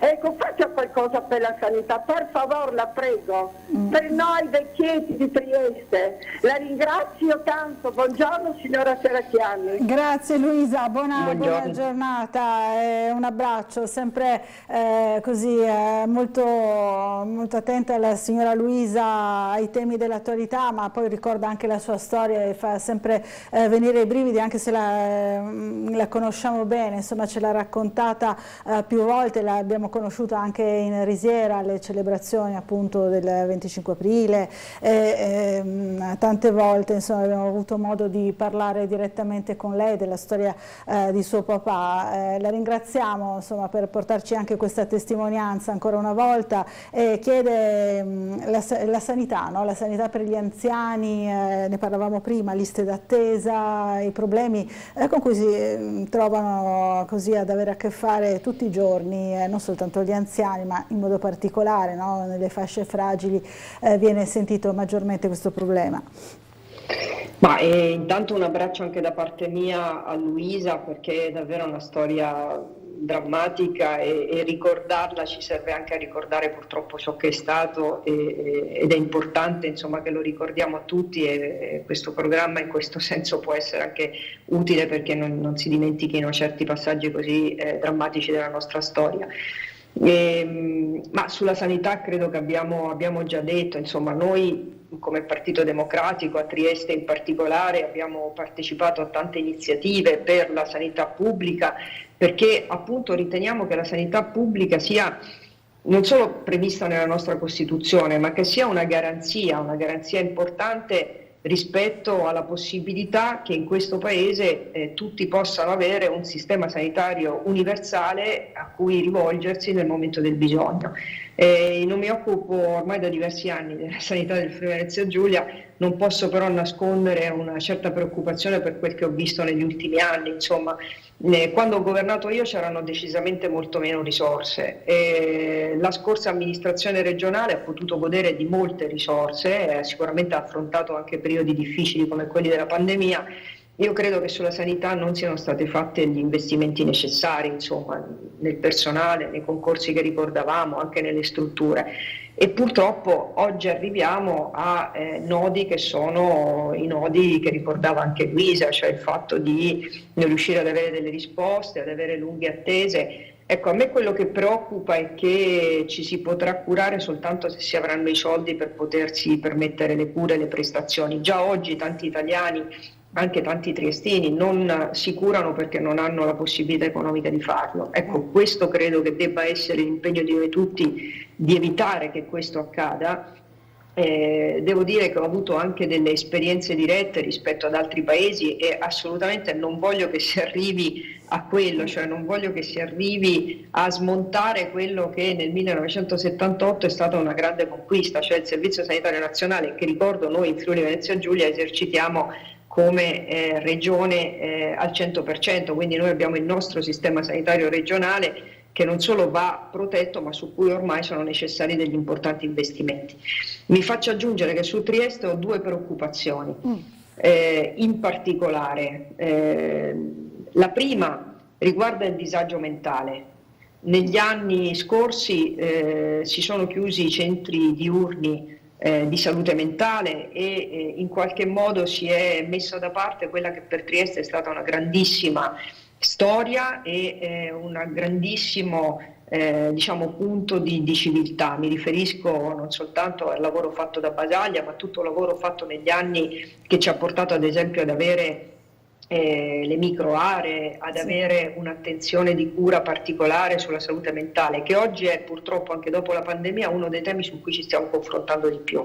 Le richieste di poter accedere anche da parte dei giovanissimi a cure specialistiche per quanto riguarda problemi che vanno dalla depressione, disturbi alimentari a un disagio anche dovuto al senso di precarietà in cui questi giovani vivono, ma anche i nostri anziani, fa sì che ci sia una richiesta sempre maggiore di attenzione alla salute mentale e invece si sta disinvestendo e questo per me è un fatto gravissimo. L'altra questione su cui una spiegazione va data è perché si stanno chiudendo ad esempio i consultori familiari, che sono stati anche questo uno strumento importantissimo di assistenza territoriale per tante donne, famiglie, per quelle difficoltà che poi nella vita si affrontano e anche per quei passaggi delicati. Io stessa nella mia vita di ragazza e poi donna mi recavo insomma presso un consultorio proprio per avere quelle risposte che insomma quando si cresce è giusto di avere da alcuni esperti. Ecco, queste assenze mi preoccupano perché vuol dire che si tolgono presidi sociosanitari e assistenziali dai territori e Trieste è una città in questo senso fragile, che ha molti anziani,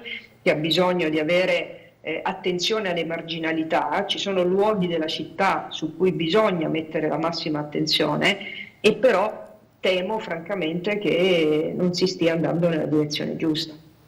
C'è un'altra telefonata, non so se facciamo in tempo a sentirla prima della pubblicità. Buongiorno, chi è in linea con noi? Buongiorno, sono Maria. Maria, buongiorno. Buongiorno, volevo chiedere alla signora Serracchiani se è possibile rivedere il tetto per le esenzioni al ticket, perché adesso i costi sono aumentati tantissimo, perciò il potere d'acquisto è molto diminuito. Certo. Allora abbiamo 36.000 euro di tetto, 36, 100 per non pagare il ticket su due persone di un nucleo familiare.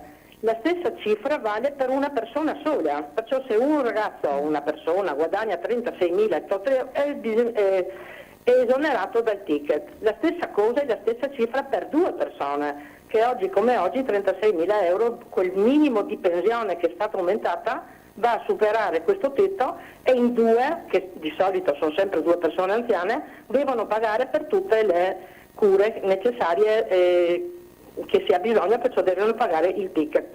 Credo che questo vada rivisto. Capito. E dopo un'altra cosa, prima ho sentito la signora che chiedeva appunto perché le hanno tolto la 13ª, la 14ª, scusi, ma la 14ª era stata data per chi aveva un tetto di pensione inferiore ai 1.300 euro, scaglionate dai 900 ai 1.300, quelli che avevano 900 prendevano un po' di più fino a scadere a 1.300. Se la signora che è rimasta vedova con il 60% della pensione del marito e la sua pensione probabilmente supera quel 1.300 dove non si ha più diritto alla 14ª, credo, io non sono sicura, ma credo sia questo. Intanto la ringrazio, non si è buona giornata. capito. No, in realtà non si è capito perché sembrava che la prendesse e che poi all'improvviso non l'abbia più presa, però può essere anche quello che diceva la signora, perché la 14ª purtroppo, aggiungo, non spetta a tutti i pensionati ma soltanto fino ad un tetto che appunto ricordava la signora. Invece per quanto riguarda quello che diceva prima, ha ragione, insomma, nel senso che con l'aumento, lo dicevo prima, con l'aumento dei prezzi a cui stiamo assistendo in virtù dell'inflazione, anche quelli che erano dei limiti di spesa che finora tra virgolette andavano bene, adesso si fa fatica, insomma, per cui ha ragione anche al discorso viene trattato allo stesso modo il nucleo familiare rispetto al singolo, no? Perché effettivamente si cumulano, esatto, quindi magari su questo sicuramente si può rivedere qualcosa. Noi ricordiamo quando appunto ero presidente della regione, abbiamo tolto quel super ticket, chiamiamolo così, di 10 euro che era stato messo ad un certo punto a livello nazionale per anche far fronte probabilmente alla necessità di avere risorse. Lo togliemmo, però ecco, adesso intervenire sugli scaglioni di reddito per rivedere anche il tetto dell'esenzione dei ticket è sicuramente una necessità, la signora ha ragione. Allora ci dobbiamo fermare per una breve pausa pubblicitaria, dopo ancora una decina di minuti in compagnia della deputata del Partito Democratico che dovremo lasciare i suoi impegni un pochino prima rispetto al solito, allora a fra pochissimo.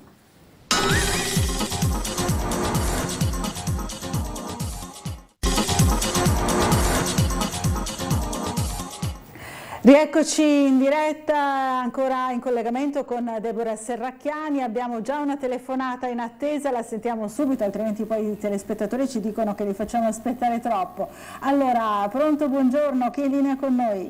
Buongiorno, sono Piero. Piero, buongiorno. Volevo chiedere alla signora Serracchiani, ma quando fate dei provvedimenti, magari ci ragionate sopra? Faccio un esempio, gli 80 euro di Renzi, bastava dare, mi sembra, se non mi ricordo male, 26.000 euro e prendevi gli 80 euro, giusto? Allora, marito e moglie, tutti e due lavoravano, prendevano 26.000 euro, prendevano 80 e 80. Ma se uno lavorava da solo e superava i 26.000 euro, prendeva zero. Cioè manteneva questo uno. Adesso avete fatto l'assegno unico, sì, ma avete pensato che ci sono tanti divorzi? Allora prima c'era le detrazioni 50% e più di 2 genitori, mentre gli assegni familiari andavano al genitore che nel figlio e il 90% penso sono sempre le donne, la mamma. Adesso invece con l'assegno unico è il 50% perché sono stati conglobati assegni e detrazioni, si fa il 50% a uno e l'altro, perché ovviamente avete penalizzato le mamme, cioè chi tiene i figli. Cioè, ma voi ci pensate a queste cose o fate così e poi una cosa, giusto per aprire un discorso sulle nomine, ognuno che cambia governo mette i suoi, e lei che decanta il signor Critico, ma ci vada a leggere qualche giornale durante la pandemia, tutti lo volevano a casa, signor Critico, se ne vada a leggere i giornali. Grazie, arrivederci. Va bene, insomma, questa è la critica di Piero sui provvedimenti, in particolare sull'assegno unico, no? Si concentrava la critica del signor Piero. Sì, ovviamente Tridico è stato nominato dal governo Conte Salvini, quindi solo per precisione, nel senso che non era un riconoscimento che facevo in quanto della mia parte politica. Penso, ma questa è una mia opinione, ovviamente il signor Piero ha diritto di dire la propria, io penso che non abbia lavorato male, però insomma questa è la mia di opinione e mi confronto ben volentieri con lui. La questione dell'assegno unico, allora intanto l'assegno unico è credo una delle rivoluzioni fatte negli ultimi anni in questo Paese. Gli assegni familiari che ricordava il signor Piero andavano soltanto ai lavoratori che avevano una busta paga. Oggi l'assegno unico viene percepito da tutti, compresi ad esempio i lavoratori autonomi e comprese quelle persone che quel tipo di lavoro non fanno. E quindi abbiamo allargato la platea che hanno la possibilità di avere un assegno unico per i propri figli continuativo, che per 4 su 5 famiglie è aumentato rispetto agli assegni familiari e allargandone, come dicevo, appunto la platea. Ora, la vicenda che ricorda il signor Piero la verifico e la approfondisco, perché può anche succedere poi che quando si fanno delle norme non si entri nel dettaglio e magari ci possano essere persone che possano avere un disagio maggiore rispetto a quello che c'era prima. E quindi è chiaro che adesso c'è la riforma fiscale, la legge delega di riforma fiscale all'esame proprio della Camera nelle prossime settimane, nei prossimi mesi. Può essere anche l'occasione per aggiustare qualcosa che magari non funziona al meglio.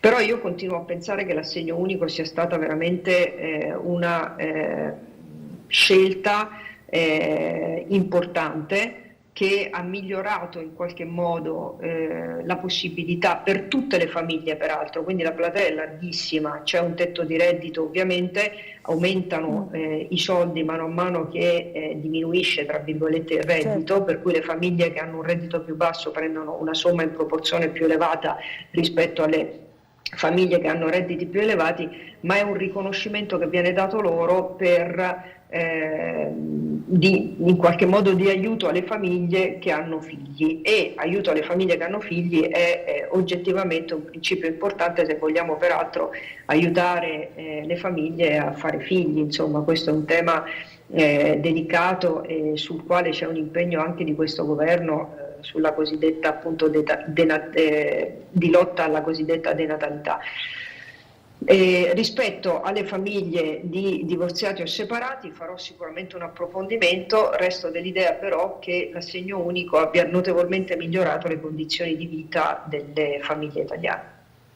Allora c'è un'altra telefonata, siamo quasi in chiusura, allora sentiamola subito. Pronto, buongiorno, chi è in linea con noi?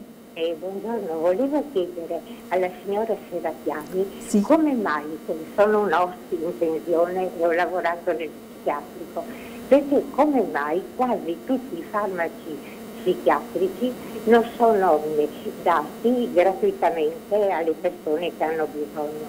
Questi normalmente hanno delle pensioni minime, non li comprano, per questo ci sono tutti questi stati gravi di disagio fra i quali abbiamo avuto tantissimi casi anche a Trieste. Perché non vengono abbassati gratuitamente come altri farmaci? Perché fra virgolette sono quasi dei farmaci salvavita, perché la testa si ammala come la pancia, è la prima cosa che ti insegnano quando incominciamo il corso per OS.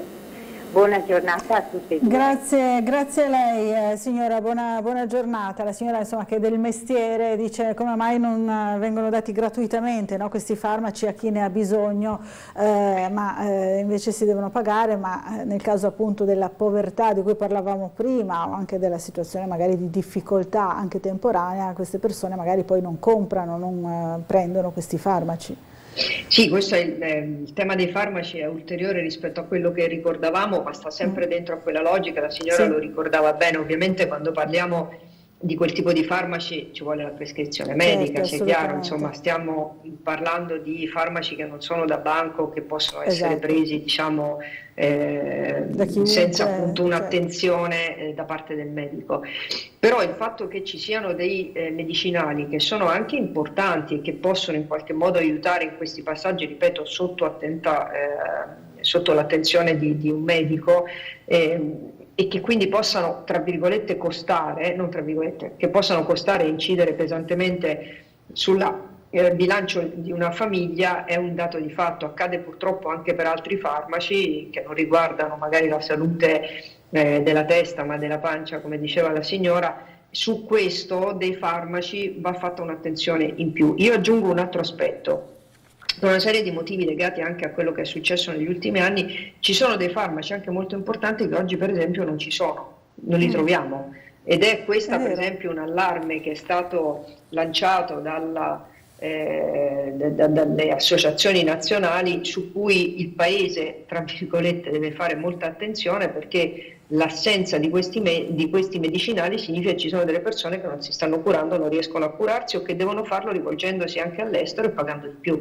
Quindi diciamo, sul tema dei farmaci va fatta una politica veramente molto molto attenta, non solo in termini di esenzioni che vanno allargate, magari anche riviste, ma anche e soprattutto attenzione a come li immagazziniamo, perché purtroppo è accaduto anche recentemente, ci sono delle tipologie di farmaci che non sono più disponibili. È vero, allora noi ringrazio molto la deputata del Partito Democratico Deborah Serracchiani per essere stata con noi questa mattina. So che ha degli impegni pressanti, avete qualche riunione importante? Abbiamo aula, oggi? sì. Abbiamo aula e ci sono anche voti, quindi devo raggiungere la Camera dei voti, Deputati. quindi deve raggiungere la Camera naturalmente, quindi buon lavoro, grazie di essere stata con noi e torni presto a trovarci. Grazie a voi, a presto. Grazie, a presto. Davvero. Allora noi intanto continuiamo con la nostra trasmissione. Fra poco avremo ospite in studio l'assessore al bilancio del comune Everest Bertoli, che sarà qui con noi per parlare dei temi più strettamente cittadini. Partiremo magari anche dal Consiglio Comunale di ieri sera. C'era anche una segnalazione da parte del signor Arnaldo che volevo leggervi. Allora, questo cavalletto, adesso fra un po' ve lo faremo vedere anche nella foto, in via del Mulino a Vento, fa bella mostra di sé dal maggio 22. Direi che come minimo bisognerebbe mettergli una candelina per il compleanno, ci scrive Arnaldo, quindi vediamo, ecco qui il cavalletto di cui ci parla il signore, insomma, al quale fare un compleanno. Allora chiederemo magari anche questo al nostro ospite fra poco, ma ieri abbiamo parlato con altri assessori della giunta di piazza di una bella realizzazione all'interno della Villa Engelmann, di un'area di sgambamento per cani, una realizzazione che è stata fatta in vari giardini della nostra città, e possiamo rivedere insieme il servizio realizzato per noi da Bernardo Gulotta. Vediamo se riusciamo a recuperarlo rapidamente, eccolo qui. Allora, per informazione, adesso lui entra e correttamente chiude la porta dietro di sé, moglia il cane e lo fa entrare. Questa è la procedura corretta. Anche Villa Engelmann ha la sua area cani, circa 65 metri lineari di recinzione, poi la creazione di un'area di quasi 900 metri quadri, inaugurata oggi dall'assessore comunale Michele Babuder, che ha voluto condividere questo passaggio assieme all'assessore ai lavori pubblici Elisa Lodi e all'ex delegato agli affari zoofili Michele Lobianco, nel segno della gratitudine per il lavoro portato avanti dai colleghi. Porto a termine con piacere un passaggio di consegne, quindi dei lavori programmati anche in precedenza, proprio su sollecitazione dei numerosi cittadini, nostri concittadini, che hanno il piacere con i loro amici a quattro zampe di poter utilizzare queste aree. Ovviamente un percorso che ha visto una riprogettazione, la riqualificazione anche di altre aree in un contesto più ampio nostro cittadino, questo a testimonianza delle necessità e del piacere anche nell'utilizzo di queste stesse aree. Quello di oggi è un tassello di un processo di riqualificazione che coinvolge numerosi giardini, sia per quanto riguarda la creazione di nuove aree cani, che per tutta una serie di interventi di messa in sicurezza o nuovo abbellimento a beneficio delle aree verdi della città e di chi le frequenta. Ci troviamo in un contesto paesaggistico e di area verde che sarà anche oggetto di un prossimo intervento di riqualificazione, uno più complesso, uno invece magari più immediato, che riguarda anche le gloriette e il percorso che troviamo alle mie spalle, che potrà vedere la luce in una maniera, in una tempistica più concisa. Allora, andiamo a leggere anche un'altra domanda che magari poi rivolgeremo al nostro ospite in arrivo nei nostri studi. Buongiorno, ci scrive Alberto: scusate, ma se il governo non incassa più le accise su benzina e derivati, su monopoli a favore dell'elettrico, da dove prenderanno le risorse che serviranno? Questa è sicuramente una domanda importante e legittima. Allora, sentiamo una telefonata. Pronto, buongiorno, chi è in linea con noi? No, credo dal suono che sia caduta la linea. Allora torniamo un pochino a leggere anche i giornali in questo spazio, insomma, che ci separa dall'arrivo dell'assessore comunale al bilancio, per parlare proprio del Consiglio Comunale. Siamo sul piccolo. Vediamo qui il Consiglio Comunale litiga sulla proposta di una statua per Margherita Hack e alla fine prevale il no. Leggiamo che cosa è successo ieri in Consiglio Comunale. Nell'articolo di Giovanni Tomasin, il Consiglio Comunale si bisticcia su Margherita Hack, una mozione d'opposizione per erigere una statua alla scienziata è stata bocciata dalla maggioranza nella seduta di ieri sera, al termine di un lungo dibattito in cui si è discusso accesamente di toponomastica femminile e del proliferare fungino delle statue in città.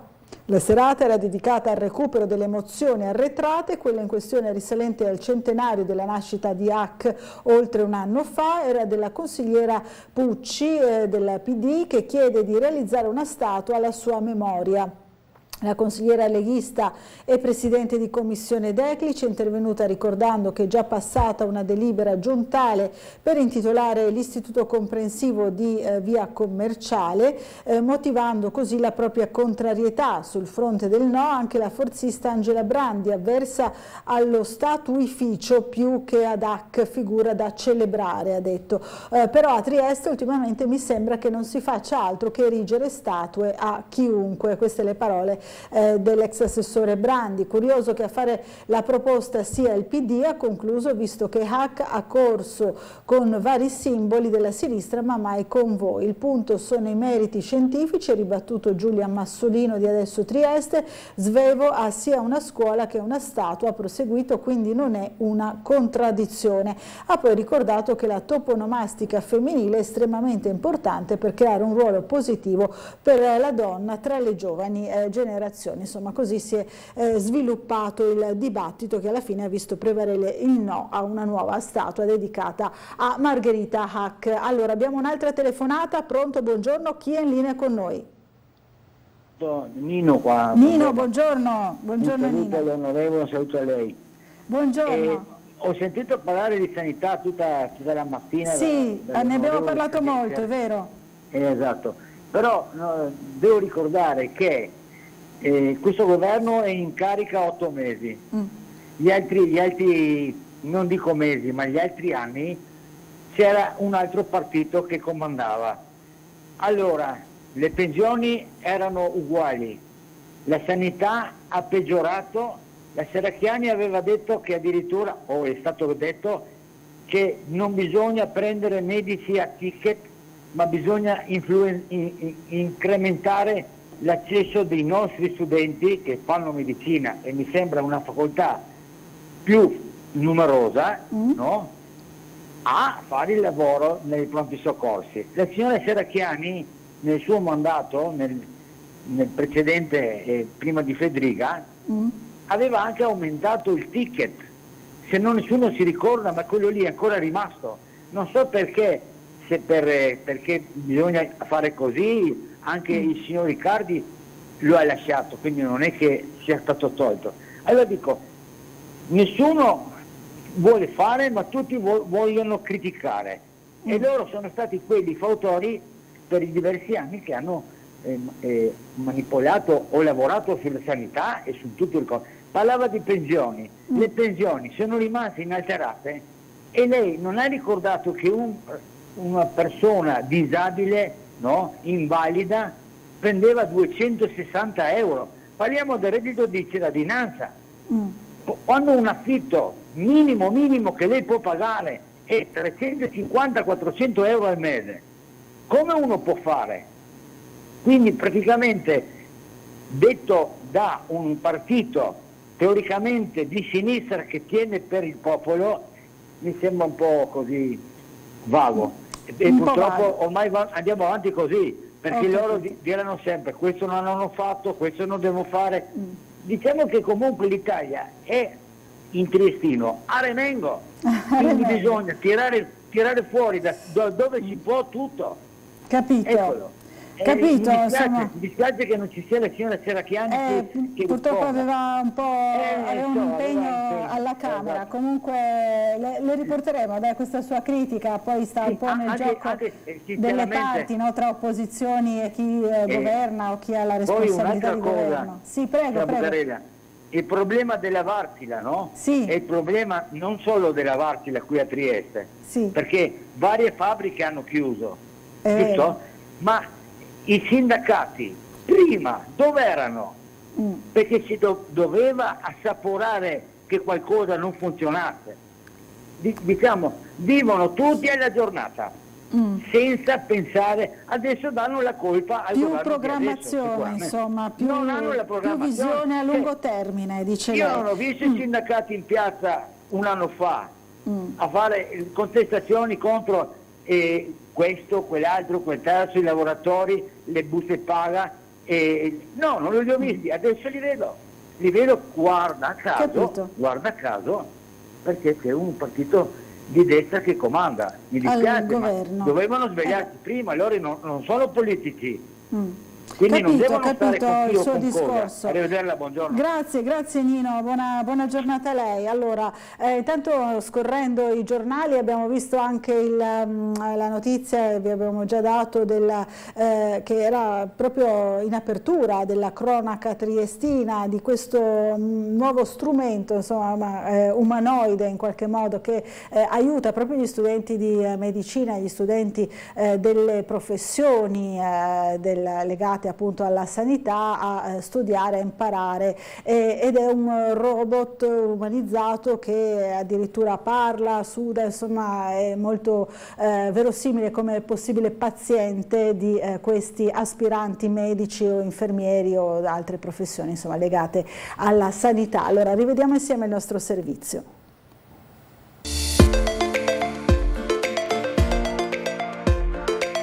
La prima installazione in Europa del simulatore di paziente più realistico al mondo è avvenuta all'Università degli Studi di Trieste. Il centro di simulazione medica e addestramento avanzato dell'Ateneo, allestito in una palazzina dell'ospedale di Cattinara, ospita HAL S5301, prodotto dall'azienda Accurate Gaumard Scientific, un simulatore umanoide adulto dotato di intelligenza artificiale, arti robotizzati e reazioni fisiologiche reali. Il paziente HAL S5301 è gestito da una sala regia adiacente, parla, suda, muove gli occhi e le braccia ed è strutturato per consentire la pratica delle principali tecniche mediche applicate in pronto soccorso, terapie intensive e chirurgia. Il simulatore riproduce la fisiologia cardiaca, respiratoria, vascolare e cerebrovascolare, che può essere esaminato usando gli strumenti della pratica clinica come defibrillatori, sensori, ventilatori, stetoscopi, consentendo anche il prelievo venoso e l'applicazione di cateteri. La tecnologia è estremamente importante, la capacità organizzativa si aggiunge alla qualità che migliora le condizioni di eccellenza, ma ricordiamoci che tutto questo non sarebbe possibile se non ci fosse il capitale umano. Quindi noi dobbiamo concentrarci seriamente una volta per tutte in questo Paese per consentire ai nostri giovani professionisti di migliorarsi, di crescere, di acquisire le competenze per farli diventare degli ottimi professionisti e soprattutto dobbiamo stare attenti a non perderli, modificando le regole che inevitabilmente questo Paese ha e custodisce da troppi anni. Ora ci fermiamo per una breve pausa pubblicitaria, ci rivediamo subito dopo in compagnia del nostro prossimo ospite, Everest Bertoli, assessore comunale al bilancio. A fra poco.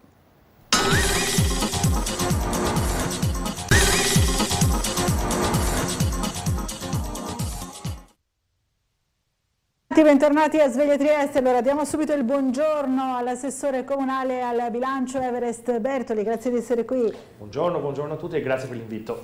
Allora, Everest Bertoli, vorrei subito affrontare un argomento che c'è oggi in quotidiano locale, sul Piccolo, e riguarda i lavori in Portovecchio, il rilancio di Portovecchio e in particolare il progetto per il parco lineare.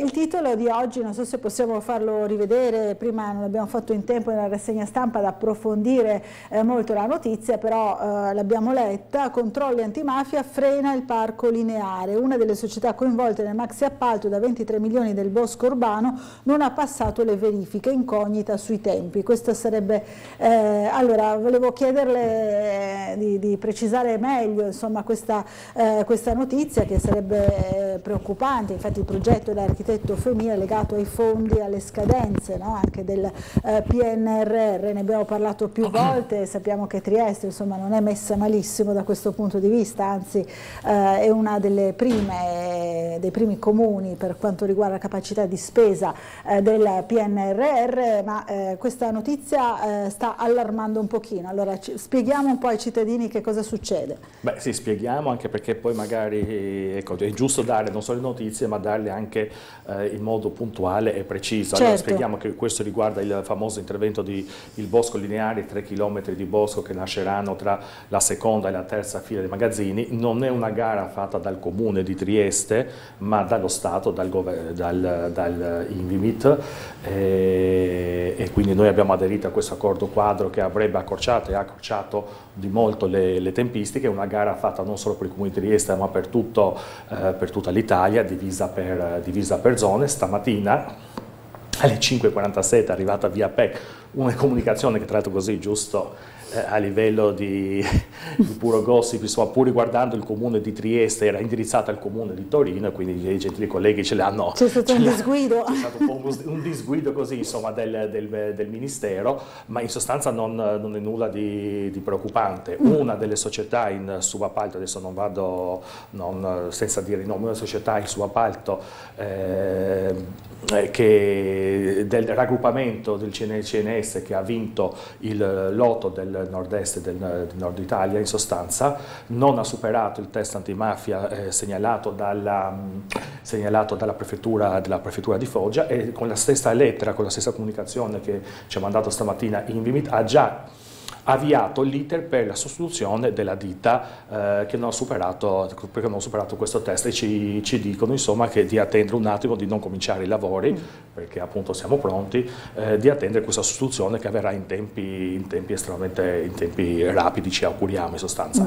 Purtroppo, ecco, sono inconvenienti delle mega gare nazionali che si fanno. Non ci si voleva, ma del resto, essendo un ritardo non imputabile assolutamente al comune di Trieste, ma alle procedure nazionali, in sostanza, ci auguriamo intanto che venga risolto il prima possibile, ed è chiaro che appunto deve tener conto anche dell'arco temporale dello svolgimento dei lavori. È chiaro. Intanto, quindi, diceva però Assessore, siamo pronti per partire, a parte questo intoppo, no? Noi avevamo già preso contatti, i nostri uffici avevano già preso contatti con il raggruppamento risultato vincitore. Tra l'altro il progetto c'è già, perché l'abbiamo già fatto, il progetto di Femia, insomma, c'è già, quindi veramente bastava solo passare alla fase definitiva e cominciare quei lavori. Quindi io sono ottimista che il Ministero saprà risolvere in tempi rapidissimi, perché tra l'altro se ne sono accorti, appunto, giustamente loro. Abbiamo aderito a questo accordo quadro, non abbiamo avuto problematiche analoghe, per fortuna, per esempio, ripeto, alla gara, per esempio, sulla cabinovia, pertanto insomma, forse qualcuno lo sperava. Da questo punto di vista, vabbè, insomma, sappiamo che c'è anche una parte di opposizione, no, a questo progetto. Allora sentiamo subito la telefonata. Pronto, buongiorno. Pronto, buongiorno, mi sentite? Sì, buongiorno. Buongiorno, io cambio totalmente il regolamento e volevo fare una richiesta o una segnalazione, se si può. Noi parlo perché parliamo un po' per tutti, perché è difficile prendere la linea. Abitiamo in zona di Apuschi, che sarebbe sopra lo stadio, sì. Ed è già il secondo anno che praticamente saltano il taglio dell'erba. Cosa succede? Non è un problema estetico, e le spiego perché. Noi abbiamo tutti più o meno dei cagnolini, no? E già l'anno scorso è successo che con questo mancato taglio d'erba vengono fuori le spighe, e più di qualcuno di noi, visto che queste sono case comunali gestite dall'Atere, nessuno è ricchissimo, diciamo, è successo che a questi benedetti cani sono entrate le spighe nelle orecchie e nel naso, per quanto si sta attenti, purtroppo non si può fare niente. Volevo chiedere, siccome hanno detto, io ho scritto anche una mail a Tremul perché so che lui si interessa di questa circoscrizione, però so che ogni tanto ne ascolto e magari sente questa telefonata. Se si può fare, diciamo, un po' spingere su questo fatto che dovrebbero venire a tagliare l'erba perché è già alta, non le dico, siamo tipo nella giungla, onde evitare che tutti questi poveri proprietari di cane si ritrovino tutti dal veterinario con spese abbastanza grosse, le dirò, perché a me è capitato 2 volte, non le dico quanto ho speso, che vengano, insomma, queste sfighe vadano dappertutto. E tra l'altro, le ripeto, non è un fatto estetico, è proprio un'urgenza. Io ho chiamato anche l'Aster e mi hanno detto di cercare di spingere un po', o facendo ma finché raccolgo tutte le firme di 116 e faccio le copie, viene notte. Chiaro, quindi preferivo fare, magari se qualcuno sente, per cercare di aiutare, insomma, questa cosa che di solito l'anno scorso non è avvenuta. La ringrazio, buongiorno. Grazie a lei, insomma, velocizzare un po' la questione. Grazie signora, buona giornata. No, grazie per la segnalazione e mi sfugge veramente la logica della risposta dell'Atter che suggerisce di raccogliere firme per procedere allo sfalcio dell'erba. Adesso, sinceramente, se magari la telespettatrice può scrivere anche, giusto per capire se l'area in oggetto è proprietà comunale o proprietà dell'Atter, perché se è proprietà dell'Atter, l'Atter non è che deve fare raccolte firme, ma deve eseguire i lavori. Se è proprietà comunale, assolutamente sì. Stiamo già preparando anche una robusta variazione di bilancio dove metteremo parecchie risorse sia alla manutenzione delle aree verdi e sia soprattutto alla manutenzione del manto stradale e dei marciapiedi, con delle cifre non viste negli anni precedenti, quindi ci sta a cuore questi tipi di interventi, interverremo, però ecco, vorrei capire in questa stanza, e magari mi informerò anche attraverso gli uffici, se l'area in oggetto è comunale o dell'Ater, perché se è dell'Ater non è che devono fare raccolte firme, ma devono eseguire gli interventi e basta. C'era anche una segnalazione prima da un signore che aveva mandato una mail nello spazio immediatamente precedente, che ci segnalava la presenza di un cavalletto per lavori in via Molino a Vento da 1 anno. Eccolo qui, glielo facciamo vedere, avevamo promesso, insomma, al telespettatore che gliel'avremmo segnalato. Anche questo, insomma, succedono spesso, no, questi episodi, c'è il cantiere oppure c'è la segnalazione di un pericolo, poi permangono, insomma, per tanto tempo, magari con 1 anno come in questo caso, però insomma diversi mesi. Esatto, sì, succede, è giusto, insomma, mandare queste foto non solo a Tele4 ma anche all'URP direttamente del comune, e all'URP del comune, che poi lo smista ai lavori pubblici e alla manutenzione stradale, che sono competenti per queste vicende affinché intervengano immediatamente. Allora, una telefonata, pronto, buongiorno, chi è in linea con noi? Buongiorno. Sì, pronto, io sono Silvio Pellizzaro. Buongiorno Silvio, buongiorno. Con più piacere. Ha chiamato lei Sveglia Trieste, sono Laura Buccarella e qui c'è con me l'assessore Everest Bertoli. È in diretta? Sì, finalmente dopo tanti anni sono riuscito a parlare con lei. Mi fa piacere, sono contenta. Dica pure Silvio. Guardi, il fatto è questo, io abito in Pellice Scoglietto 18 e hanno aperto un recupero per queste povere bestioline. Allora, cosa è successo? È successo che dopo tanti metri che loro giocano, invece che sono qui, mi scusi, la telefonata è un po' disturbata, mi può ripetere la zona e che cosa le hanno aperto? Non ho capito bene. No, io volevo dire, allora, per dirsi la verità, io volevo chiedergli 2 cose. Prego. Però il fatto è questo, che non riesco a capire cosa dice. Nemmeno noi purtroppo. Allora, lei ha detto... Allora io adesso caglio tutto quanto. Allora, non lo so, cioè, lei ha detto mi hanno aperto, poi non ho capito che cosa, vicino a casa, se ho capito bene, però non ho capito neanche la zona. Io sto al numero 18. Di quale via? Di Pellice Scoglietto. Pellice Scoglietto, ecco, perfetto, va bene. Allora, esattamente sopra vicino, dopo le Suore, 100 chilometri dopo le Suore, sarebbero 500 metri, è un posto dove pascolano queste povere bestiuste, questi cagnolini, che è giusto che sia un posto così.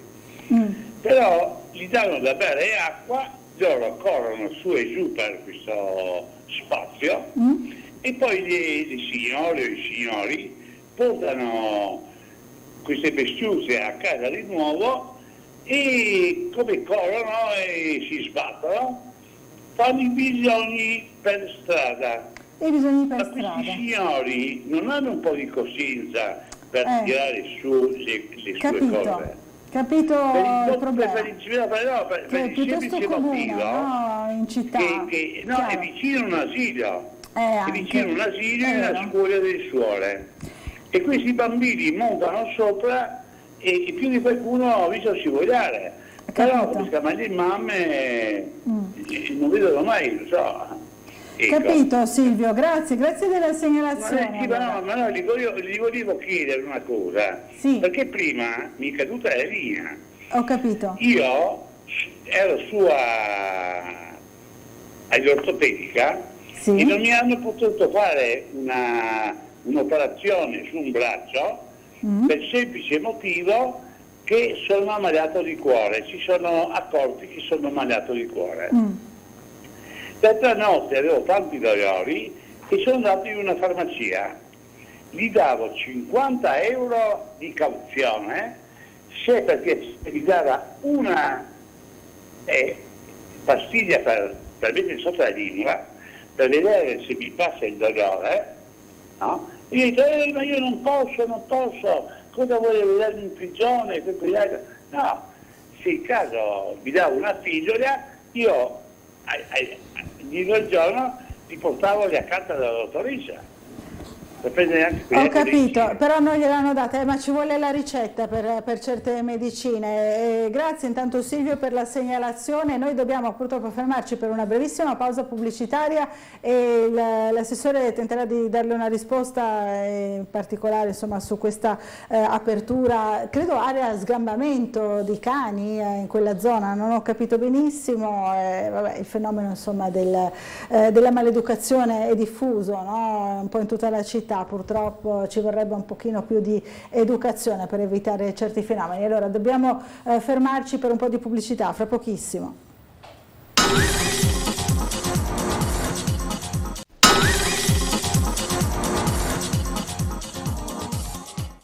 Bentornati a Sveglia Trieste. Allora ancora in compagnia dell'assessore Everest Bertoli, assessore comunale al bilancio, andiamo ancora sui temi dei lavori di quelli che vengono finanziati, no? Un po' in città, abbiamo parlato del Porto Vecchio, ma non c'è soltanto questo.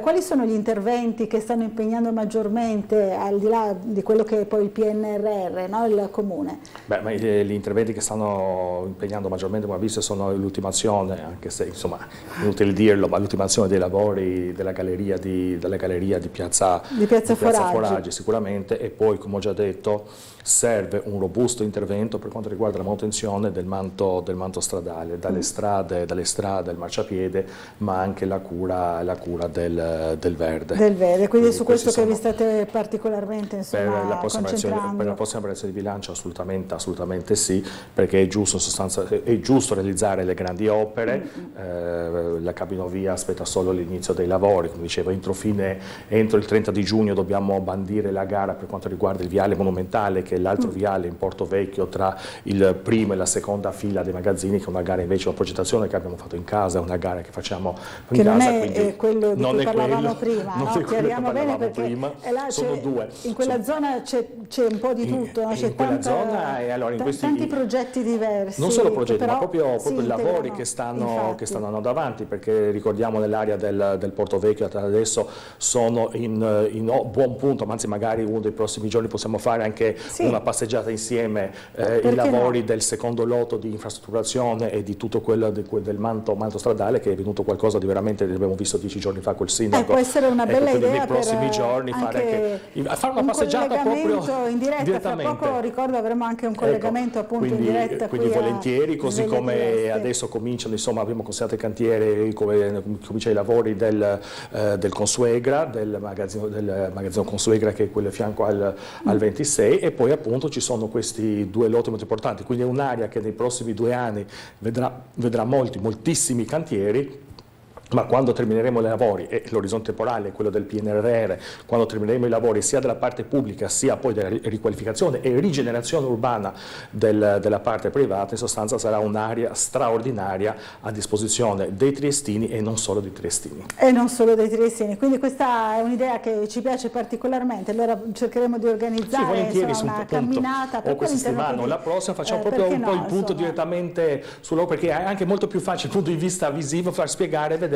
Tutti ricordiamo com'era quell'area, non dico 20, 30, 40 anni fa, ma anche 2 o 3 anni fa, torno a dire, in sostanza sta cambiando volto, saranno realizzate adesso a breve anche le piste ciclabili, ecco, sta cambiando letteralmente volto e tra l'altro in tempi a volte ci sembra strano, ma in tempi veramente molto brevi, entro il 2026 cambierà ancora di più, insomma, rispetto ad oggi, ma sarà qualcosa di straordinario. Andremo a vederlo, anche perché insomma avevamo avuto così un primo assaggio di quelli che erano i cambiamenti, ma soprattutto diciamo le potenzialità, no, del Porto Vecchio nel periodo, paradossalmente nel periodo post lockdown, diciamo così. Era diventata una sorta di luogo di cui si erano riappropriati i triestini magari per andare a correre oppure in bicicletta, no? L'avevamo visto, poi abbiamo visto anche la questione dei vaccini, no? In Porto Vecchio, quindi uno sfruttamento, una riscoperta da parte dei triestini di questo luogo. No? Sicuramente sì, ma questa è anche la nostra idea, appunto, con la realizzazione di questi 2 viali, ma anche cercando una mobilità dolce, quindi l'idea è quella di eliminare le auto dai parcheggi, nel senso di eliminarli dai parcheggi a superficie e realizzare delle strutture, dei parcheggi in struttura, che così possano, e su queste scelte e queste soluzioni possono dare la possibilità ai nostri concittadini appunto di usufruire, di utilizzare quest'area straordinaria fronte-mare, soprattutto per le passeggiate, soprattutto per il divertimento, soprattutto per una vita sana e corretta. Assessore, lei prima parlava di sfalcio del verde, di cura del verde pubblico, c'è un'altra segnalazione da parte di Anna Maria che dice segnalo anch'io un prato in via San Pasquale, subito dopo il 54, dove l'erba e gli arbusti sono altissimi. L'anno scorso, dopo varie segnalazioni da maggio in poi, lo sfalcio è stato fatto verso i primi di novembre. Auspico che non succeda così anche quest'anno. Ci sono bambini che aspettano i bus e nel contempo si inoltrano nell'erba col rischio di prendersi le zecche o montare su feci di cane, un po' il problema che ci evidenziava già prima, no? Un'altra ma su questa tematica mi sono confrontato a lungo ieri con il neoassessore, con il nuovo assessore Babuder, appunto abbiamo individuato le priorità. Io appunto dico ai cittadini di segnalare, vanno bene a segnalare a Tele4, ma di inviare, di scrivere anche formalmente al Comune, perché così possiamo inserire questi suggerimenti, queste richieste nel nostro database di interventi. Con la versione di bilancio che puntiamo di portarlo in aula tra fine maggio e inizio giugno, appunto ci sarà un robusto appunto intervento, emissione di denaro fresco e di soldi per questi interventi che giustamente migliorano la qualità di vita dei nostri concittadini. Allora, abbiamo in collegamento il nostro Gianluca Paladin, parlavamo assessore prima di possibili collegamenti futuri, poi vi metterete d'accordo, lei magari è Gianluca Paladin, ma oggi Gianluca Paladin è andato nella sede degli Alpini qui a Trieste per parlare con il presidente della sezione Guido Corsi, Paolo Candotti. Allora, buongiorno a te, buongiorno al tuo ospite, a voi la linea. Grazie Laura, buongiorno al tuo ospite, buongiorno a te ai telespettatori. Esatto, siamo insieme a Paolo Candotti, presidente della sezione Guido Corsi Alpini di Trieste. Ringraziamo ovviamente per averci accolto qui in via della Geppa, dove appunto c'è la sede. Presidente, intanto buongiorno. Buongiorno a lei. Allora, ci avviciniamo a un momento importantissimo, la 94esima adunata degli Alpini a Udine dall'11 al 14 maggio. Il 14 maggio il momento clou, per così dire, no? La sfilata, l'adunata, esattamente, e noi Tele4 sarà in diretta già dalle 7:30 per il risveglio delle penne nere domenica. Presidente, come ci si sta preparando? Ovviamente siete già pronti e sarà una grande festa, ma anche un momento di grande ricordo e memoria del Corpo degli Alpini. Allora, preparati siamo comunque, sempre, perché già ci si prepara di anno in anno. Noi sappiamo già che il prossimo anno sarà Vicenza, siamo già allineati, eccetera. Quindi su questo non si discute. Come andremo a Udine? Andremo con vari sistemi, abbiamo un pullman che porterà il grosso della sezione a Tarcento, dove saranno alloggiati, che poi tra l'altro a Tarcento sarà anche il nostro coro che si esibirà, anche perché quest'anno hanno voluto fare un po' di adunata cosiddetta diffusa, un po' sul territorio, in modo da evitare troppa concentrazione a Udine. E così altri arriveranno poi con i mezzi propri. Non dimentichiamoci che Udine e Trieste sono vicinissime, con il treno è comodissimo, quindi si può anche bere un bicchiere di vino in più senza problemi, quindi tranquilli su questo. 400.000 persone in arrivo previste in tutta la regione, addirittura alberghi pieni hanno dovuto, come diceva lei prima, diffuso anche perché l'accoglienza tocca anche a parte del Veneto addirittura, da tanta gente che sta arrivando. Sì, in effetti è un po' una caratteristica delle nostre adunate. Più o meno le cifre sono sempre quelle 400, 500, sono le persone che diciamo, gli alpini che sfideranno in realtà saranno circa 100.000 grosso modo, al momento dell'adunata. Tutto il resto sono amici, familiari, fidanzate e chi più ne ha ne mette, insomma, e tanti curiosi, tanti che vogliono partecipare alla festa comunque. Quali sono i messaggi che gli alpini vogliono portare a questa adunata e anche ovviamente ricordare cosa significa far parte del Corpo degli Alpini? Allora, la risposta è sempre quella. Noi dedichiamo gran parte della nostra attività al sociale e questo è una cosa che ci contraddistingue. Noi abbiamo avuto tra di noi un Don Gnocchi, tra l'altro santo, eccetera, che lui ci ha lasciato proprio un detto: ricordiamo i morti aiutando i vivi. E questo è diventato un po' la nostra bandiera. Poi il fatto che come alpini abbiamo frequentato la montagna è una grande maestra di questo tipo, ci ha abituato a non lasciare mai indietro nessuno, essere sempre pronti a dare una mano a chi ne ha bisogno. E questo è entrato nel nostro DNA, di conseguenza così cerchiamo di rispondere. Dopodiché tutte le nostre attività, che poi sono comuni a quasi tutte le sezioni, la protezione civile, che diciamo il nostro fiore all'occhiello, no? Siamo ben organizzati, anche da noi abbiamo un gruppo sanitario, un gruppo cinofili, un gruppo radio, i generici, chiamiamoli così, cucina, non dimentichiamoli anche quello, e poi oggi bisogna essere pronti su tutto. Sarà anche una grande festa, ovviamente. Ovviamente deve essere una festa, deve essere una festa. E di conseguenza ci muoveremo così, in quest'ottica, con queste prospettive. Diciamo che l'adunata rappresenta, diciamo, la fine dell'anno nostro, no? Il momento massimo in cui, basta, per un giorno stiamo fermi, ci divertiamo e domani riprendiamo. E poi si pensa già alla prossima adunata. Esatto. La prossima adunata che sarà a Vicenza. Prima di chiudere questo collegamento volevo far vedere, anzi Enzo Iannacone lo stava già mostrando, prima l'avrete visto, parlo con i telespettatori, insomma siamo nella stanza dove ci sono tutti i ricordi della storia degli alpini, ci sono tutti i gagliardetti con tutte le sezioni, le divise, le monete dedicate, le foto dei protagonisti della storia degli alpini. E questa stanza, Presidente, racconta un pezzo di storia d'Italia molto importante. Racconta un po' la storia nostra, della nostra sezione in particolare. In particolare di Trieste, certo. In particolare di Trieste, ovviamente questo, no? Dalla sua nascita che nel 1900 e 22, il 26 gennaio per l'esattezza, e da qui poi siamo partiti e pian piano ci siamo allargati. Abbiamo un nostro socio appassionato di queste cose che ci tiene a posto il museo, lo raccoglie.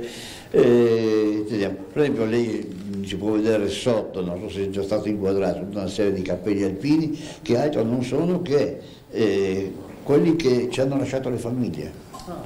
Ecco, quando il nostro socio va avanti, perché noi gli alpini non muoiono mai, vanno semplicemente avanti, ecco che molte volte le famiglie lasciano in ricordo, e d'altra parte credo che sia il luogo ideale per essere conservate questa memoria. A parte anche di quel senso di unità ovviamente, certo, e di corpo che unisce tutti gli alpini. Sì, l'unità di corpo degli alpini è anche un'altra caratteristica nostra rispetto, non che voglio parlare male degli altri, ma gli alpini quando nascono sono i primi militari che non saranno dispersi in giro per l'Italia. La propria valle, il proprio terreno, il proprio dialetto, in modo che sia comunicazione, conoscenza, e non solo, ma avere da difendere alle spalle che cosa? La propria valle. Quindi gli affetti familiari, i valori, gli amici, i campi, quindi cose da... E questo ha creato questo amalgama fortissimo che è riuscito a mantenersi. Valori che poi portate in giro a ogni adunato, ovviamente. Presidente Candotti, io la ringrazio per il tempo concessomi e fra poco, tra l'altro, parleremo anche con Franz Klammert nel prossimo collegamento, direttore del coro degli alpini della sezione di Trieste, anche perché gli alpini stessi, ricordiamo, non c'è solo l'adunata la sfilata anzi del 14, ma l'adunata comprende 3-4 giorni appunto dall'11 al 14 maggio con altri appuntamenti correlati ovviamente. Laura, grazie, ti restituisco la linea, salvo ricollegarci fra poco per un ultimo collegamento qui dalla sezione degli alpini. Va bene, grazie a Gianluca Paladini e il suo ospite. Noi ci dobbiamo fermare per una piccola pausa pubblicitaria, poi torniamo a parlare anche con l'assessore Bertoli, perché ci sono alcune domande che arrivano anche via mail, attraverso la mail al nostro assessore. Allora, fra pochissimo.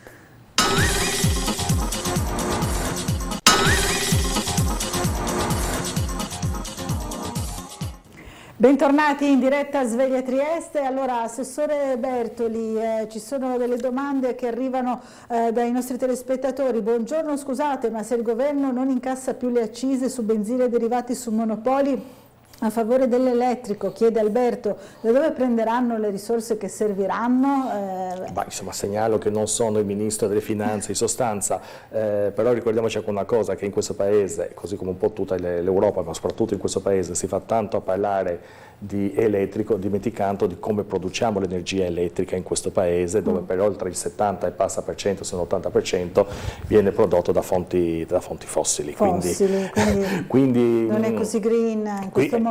Ragioniamoci un attimo, torno a dire, va bene l'economia green e tutto, ma l'energia elettrica in questo paese non viene prodotta dalle centrali elettronucleari come in Francia, come per esempio in Francia. Abbiamo una quota importante, interessante di rinnovabili, che però non può essere assolutamente, per questioni non di volontà politica, ma per questioni di leggi della fisica, non può essere lo stato attuale della tecnologia non può essere assolutamente, non è assolutamente pronta ad sostenere i picchi di produzione, anzi neanche i regimi di base di produzione industriale. Giusto per ricordarci, in sostanza i pannelli fotovoltaici producono energia elettrica quando grosso modo non serve, perché noi a casa di giorno non teniamo accese le luci. Fin quando non si scopriranno tecnologie nuove, soprattutto per immagazzinare, sarà difficile. Così come va bene sostituire, il motivo per il quale l'Europa si è fermata, va bene pensare di sostituire con tecnologie nuove, andare verso una introduzione massiccia e spinta di auto elettriche. Teniamo presente semplicemente una cosa, che se ciò dovesse avvenire, non la rete italiana, ma la rete elettrica europea non reggerebbe assolutamente tali consumi, quindi va ripensata e va rifatta completamente nuova la rete elettrica dell'Europa, con delle tecnologie nuove che attualmente non sono a disposizione. Allora, una telefonata, pronto, buongiorno, chi è in linea con noi? Buongiorno. Forse è caduta la linea? Non è possibile. Ah no, eccoci, buongiorno. Buongiorno, ci riusciamo a sentire? Come no, certo. Ok, Allora, io volevo solo una spiegazione dall'assessore Bertoli, ma non un giro di parole, una spiegazione chiara. Prego. Come mai alcune persone in consiglio comunale hanno 2 o 3 cariche? È impossibile perché non credo abbiano il dono dell'ubiquità, quindi non credo che riescano a seguire il consiglio, l'assessorato, le riunioni a Roma e quindi alcune cose vengono abbandonate a se stesse. Per cui una persona che viene eletta in una carica superiore dovrebbe, secondo la mia logica, io volevo capire invece la logica della politica, perché non lascia la carica inferiore a qualcun altro e prosegue in una carica superiore o rinuncia alla carica superiore. Capito, questa è la domanda della signora. Allora, ecco, ancora una cosa volevo dire all'assessore, che per esempio per quanto riguarda le vie qua sul Monte San Pantaleone, chi ha dei problemi potrebbero rivolgersi alle circoscrizioni. La circoscrizione attuale è molto attiva su tante problematiche, quindi però la circoscrizione deve essere anche ascoltata da chi di dovere in comune. Vi ringrazio molto, più potere, buongiorno. insomma, anche così di comunicazione delle circoscrizioni. Allora, grazie alla signora che ha telefonato. Che cosa si sente di rispondere? No, va bene per quanto riguarda, parto la seconda, per quanto riguarda dalle circoscrizioni, va bene, li ascoltiamo in uno sano confronto. A mio avviso il ruolo delle circoscrizioni va ripensato e rimodulato con più poteri per intervenire direttamente su piccoli interventi come manutenzioni stradali, manutenzioni di marciapiedi, eccetera, al di là dei progetti grandi. E per quanto riguarda la prima domanda, qui siamo a una cosa molto estremamente, io mi chiamo Everest Bertoli, giusto per forse non ci si è capiti, e mi sono dimesso da consigliere comunale a fine novembre 2021, quindi giustamente la domanda va rivolta ad ogni singola persona. Mi risulta che ci siano in entrambi gli schieramenti politici, sono persone che probabilmente, insomma, giustamente carica, ognuno fa le sue valutazioni, insomma, sulla capacità che ha di portare avanti determinati progetti. Allora, torniamo a collegarci con il nostro Gianluca Paladin, nuovamente sempre dalla sede degli Alpini qui di Trieste. Allora, qual è il tuo ospite ora, Gianluca? A te la linea. Siamo con Franz Klammert, direttore del coro degli Alpini di Trieste, che ringraziamo anche lui, e siamo ovviamente sempre nella sede della sezione Guido Corsi. Allora, una giornata, anzi delle giornate importanti che vi vedono impegnati non solamente a Udine, come ovviamente dicevamo anche prima col Presidente, per la sfilata, ma ci sono una serie di eventi correlati. Uno in particolare vi coinvolgerà proprio la sera prima del momento clou, diciamo, della sfilata. Esatto. Il nostro coro sarà impegnato il sabato sera a Tarcento, perché grazie a questa diffusione dell'accoglienza per la Dunata, tutti i paesi del circondario e non solo sono occupati dagli alpini. Noi siamo alloggiati a Tarcento e il nostro coro il sabato sera, assieme al coro, un coro della Valsesia, si esibirà in un concerto al Duomo di Tarcento. Ci saranno musiche alpine, musiche di montagna, ma anche musiche del nostro folklore triestino, perché ci piace portarlo in giro, perché anche questa è storia. E giustamente, come ha ricordato prima anche il Presidente Candotti, sono momenti sì di gioia, sì importanti, ma di gioia ma anche importanti, cioè vogliamo far passare un certo messaggio. Prima ci avete raccontato come il sociale sia ovviamente il settore in cui il vostro impegno vede appunto 100% dei vostri sforzi. Esatto, e anche come coro ci piace ricordare la nostra funzione, diciamo, sociale, perché siamo stati in questo periodo della pandemia, una delle nostre principali attività era andare a cantare nelle case di riposo e quindi questa è una funzione secondo me molto importante dal punto di vista sociale, perché queste persone che sono ricoverate vedono o non vedono parenti, amici, hanno un pomeriggio di gioia, cantano con noi e quindi diamo un po' di serenità. Questa è una funzione sociale secondo me molto molto importante. Da quante persone è composto questo coro? E una ventina, 22 elementi, quando siamo tutti. Dopo qualcuno che per qualche acciacco, un po' di anzianità eccetera ogni tanto manca, ma siamo comunque sempre coesi, sempre un gruppo che si dà da fare. Allora possiamo dirlo, siamo pronti per la 94esima adunata degli Alpini a Udine? Assolutamente sì.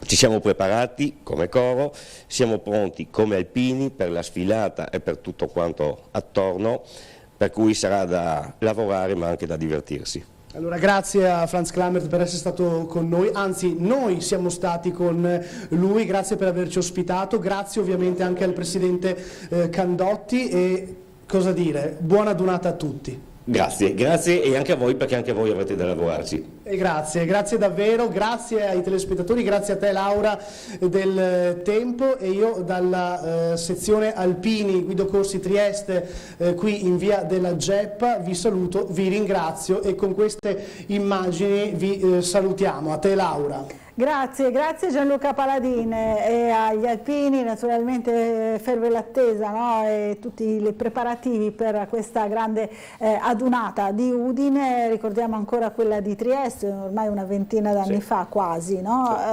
Qui è arrivato il momento forse di ripeterla. Perché no, insomma si potrebbe lanciare, abbiamo già saputo che il prossimo anno sarà Vicenza, insomma, però adesso torna qui vicino, no? Nella nostra regione.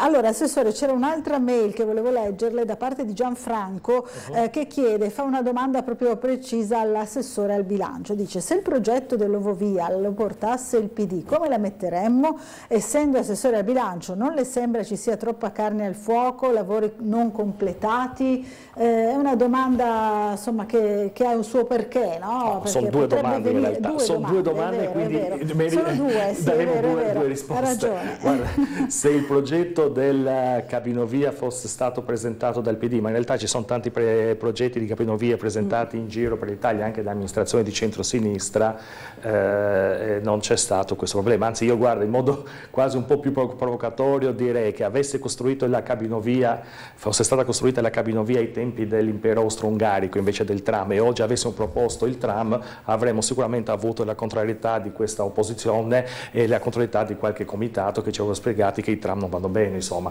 posto che appunto il tram stanno proseguendo i lavori e ci auguriamo che riparta il prima possibile. La seconda domanda, in realtà non c'è molto carne a fuoco perché spesso passa anche un po' di tempo tra il momento in cui vengono stanziati i fondi e i momenti in cui si conclude un iter estremamente farraginoso e burocratico nell'aggiudicare gli appalti pubblici. Ci auguriamo che col nuovo codice di appalti che entra in vigore il 1° luglio, ecco, questo iter sia molto più snello. È certo che questo possiamo dire, insomma, che nella città di Trieste in sostanza le risorse a disposizione dei lavori pubblici non sono mai mancati e non mancheranno, però aggiungiamo anche che al di là magari di qualche piccolo intoppo che possa aver avuto 1 o 2 opere, tutte le altre opere ogni anno ne auguriamo e stanno proseguendo in sostanza secondo i tempi e i ritmi di programmazione. Ecco, quindi secondo lei non è troppa carne al fuoco? Insomma, non è mai troppa carne al fuoco, importante è questione più che altro di scelte, di non allocare le risorse quando non servono, piuttosto di allocare laddove l'opportuno vanno allocate per concludere i progetti in corso. C'era ieri sera in Consiglio Comunale anche lei? No, purtroppo ero assente, quindi mi sono perso la seduta al Consiglio Comunale. Abbiamo visto, insomma, hanno un po' così, ci si è scontrati, hanno litigato sulla proposta di una statua per Margherita Hack, alla fine ha prevalso il no, ma perché c'è un'intitolazione di una scuola, no? Vabbè, questa insomma, grande figura di adesso con tutto il rispetto, in sostanza c'è una scuola, se per opposizione l'elezione di una statua statua deve diventare una battaglia simbolica. Mi ricordo una mozione della consigliera Pucci che più o meno aveva proposto dalla statua agli edifici sontuosi, alle strade, alle piazze, alle vie, con tutto il rispetto dello scienziato e della persona straordinaria che è stata, ma se queste insomma sono le battaglie politiche che il PD si sente di portare avanti, in sostanza capisco perché sono all'opposizione in questa città da oltre 10 anni e capisco perché alle ultime regionali a malapena il loro candidato non è riuscito a fare nemmeno il 30% e capisco perché una parte dell'elettorato del PD ha scelto il governatore del centrodestra. Assessore Bertoli, prima citavamo il tema del PNRR, no?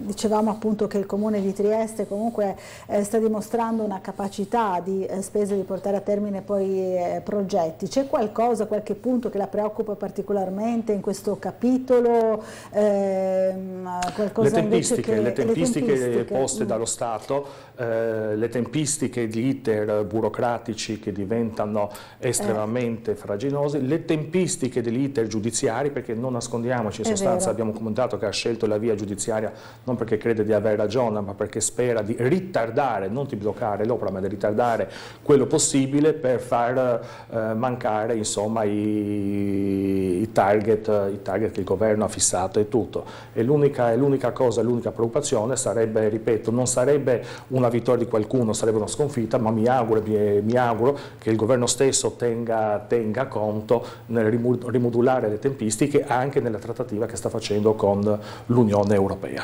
Con l'Unione Europea, ecco, questo dovrebbe partire insomma dall'alto. Ma guarda, ne faccio l'esempio, in sostanza sulla capitovia noi abbiamo fatto, le progettazioni sono pronte, le varianti sono pronte, la gara è stata aggiudicata, prima si parte con i lavori, prima si rispetta quel termine del settembre 2024, poi se i lavori dovranno essere bloccati a seguito di ricorsi al TAR, al Consiglio di Stato, eccetera eccetera eccetera, da parte di un gruppo che non hanno interesse diretto nella gara d'appalto dell'opera, insomma un gruppo di cittadini che ha deciso che non vuole l'opera in sostanza per motivi che insomma posso anche capire, comprendere e rispettare, ma stiamo parlando di un'opera di interesse pubblico, perché non è l'asfaltatura di 100 metri di marciapiede, ma stiamo parlando di un'opera di interesse pubblico, di rilevanza pubblica, che lo stesso governo italiano ha portato a Bruxelles come uno dei punti fondanti dell'Italia che cambia, non di Trieste ma dell'Italia che cambia. Insomma, capisco che per questo insomma, è l'unica preoccupazione. Ci auguriamo che con l'entrata in vigore del nuovo codice dei appalti queste procedure vengano snellite, così come per esempio, e torno all'esempio del parco lineare, la gara che ha fatto il governo, preso atto che una delle società non è idonea a proseguire, ci auguriamo che il governo ci comunichi in tempi rapidissimi, non fra 6 mesi o fra un anno, e io sono convinto che questo avverrà perché è già in atto la sostituzione, il nome della società che dovrà sostituire e cominciare i lavori. Perché è proprio quella sulla tempistica, no? La problematica maggiore in questo non momento. è la problematica maggiore di Trieste, è la problematica maggiore che l'Unione Europea ha individuato nell'Italia. La problematica principale che l'Unione Europea ha individuato in Italia. Spesso abbiamo delle gare ferme perché i ricorsi durano 2, 3, 4 anni, spesso abbiamo dei cantieri bloccati per questi motivi, spesso abbiamo dei cantieri bloccati perché magari si crea un comitato di cittadini che giustamente insomma, hanno il diritto di manifestare il proprio pensiero, non hanno il diritto di bloccare lo sviluppo e il futuro economico di una città intera.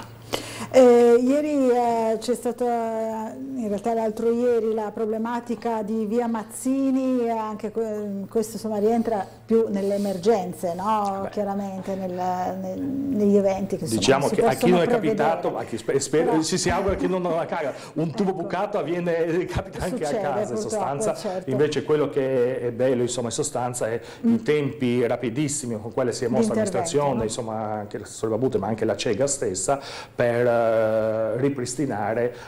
risolvere la problematica e ripristinare la situazione. E anche la viabilità, da oggi insomma ci sarà anche questa viabilità, lo ricordiamo anche per i nostri telespettatori, da Piazza Goldoni verso le rive, no? Per quanto riguarda gli autobus che ieri hanno subito degli spostamenti, delle linee e questo per consentire insomma, di concludere i lavori di asfaltatura del tratto stradale.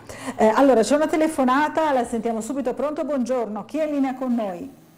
Buongiorno. Io volevo semplicemente ricordare all'assessore che l'area in cui dovrebbe venire fatta la cabinovia è un'area protetta da Natura 2000.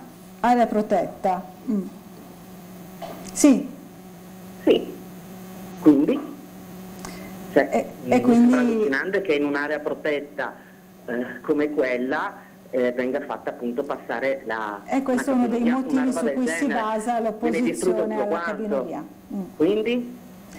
Chiaro, grazie dell'intervento. Allora, quindi dice la signora... Quindi prima di tutto insomma, ci si dimentica che essere un'area protetta non significa bloccare qualunque cosa di interesse pubblico. Secondo, ma come no? Mi scusi, posso rispondere o vuole intervenire lei? Ha fatto la domanda? Io, perché area protetta è area protetta. Ha fatto la domanda e rispondo. Se invece mi vuole interrompere, venga qua in studio e ci confrontiamo. Saremo anche in tribunale su questi aspetti. Mamma mia. La norma non vieta di realizzare quest'opera. Non mi risulta che la cabinovia venga realizzata in mezzo al bosco, ma passa per l'aria. Non mi I piloni dove sono? Allora lei ha già visto il progetto eccetera, non mi risulta che le cabinovie non vengano realizzate in altrettanto aree protette. Se continua a interrompermi non fa del bene né a lei stessa né a me, agli altri telespettatori che non riescono ad ascoltare. Non mi risulta che le cabinovie non vengano costruite in altre realtà montagnose e boscose o anche in mezzo al mare. Pertanto in sostanza è un'argomentazione che è stata portata avanti anche in tribunale da chi vuole bloccare quest'opera, in sostanza, torno a dire, la norma non lo vieta, lo abbiamo detto vengono costruite in aree non protette come questa. Quell'area è protetta dall'Europa. Natura 2000, si informi cos'è Natura 2000 allora? Questo è proprio oggetto insomma anche del ricorso, no? Se non mi sbaglio. È oggetto del ricorso, ma come ho già detto è già stata segnalata già nel progetto presentato dall'Italia a Bruxelles in sostanza. Però torno a dire, se vogliamo bloccare lo sviluppo economico della città... è un progetto sostenibile comunque. Però diventa anche a me piace confrontarmi con le persone e vederle in faccia, non dietro un telefono, quindi sono disponibile qua, se viene invitata in studio ne possiamo fare una discussione molto approfondita su questi temi. Va bene, grazie alla signora. Allora, questa era la replica insomma, dell'assessore sulla questione dell'area protetta che andrà chiarita in sede giudiziaria, no? Come abbiamo visto e abbiamo già detto. Un altro tema che viene sollevato, mi aspettavo anche più rumore su questo, però è arrivata una mail che si riferisce all'articolo che c'è oggi sul Piccolo sull'aumento del prezzo del pedocin, 10 centesimi in più, e ci sono delle lamentele per la cassa senza resto. Andiamo anche all'articolo di Piccolo Brusaferro sul Piccolo, eccolo qui. Cosa dice l'assessore su questo? Ci saranno delle proteste? Il pedocin sappiamo che è un'istituzione, non si tocca. Vabbè, insomma, ripeto, abbiamo una città meravigliosa, bellissima, insomma, è giusto insomma, fare di tutto per tenere in ordine, preservare e offrire dei servizi ai nostri concittadini. I servizi si pagano con le tasse comunali. È quello, quindi non è mia intenzione di aumentare adesso, al di là delle tariffe che non le stabilisce l'assessore Bertoli, ma non è mia intenzione aumentare le tasse e le imposte nelle famiglie, nelle imprese in questa città. È tutto improntato proprio a questo. Abbiamo una città meravigliosa, abbiamo dei servizi che da altre parti non esistono. È chiaro che per tenere questi primati basta vedere insomma, anche i nostri vicini dove giustamente i servizi hanno anche un costo. Allora, un'altra telefonata, la sentiamo. Pronto, buongiorno, chi è in linea con noi? Sì, buongiorno. Io volevo fare una domanda per quanto riguarda la fiera di Montebello, che è tutto bloccato da molto tempo. Ne parliamo da un po', praticamente degradata, e sarebbe stato bello sapere qualcosa di più sui lavori se riprenderanno, se non riprenderanno, di chi sono i capitali effettivamente, austriaci, russi, perché in quel caso appunto sarebbe chiaro che i lavori sarebbero bloccati per molto tempo.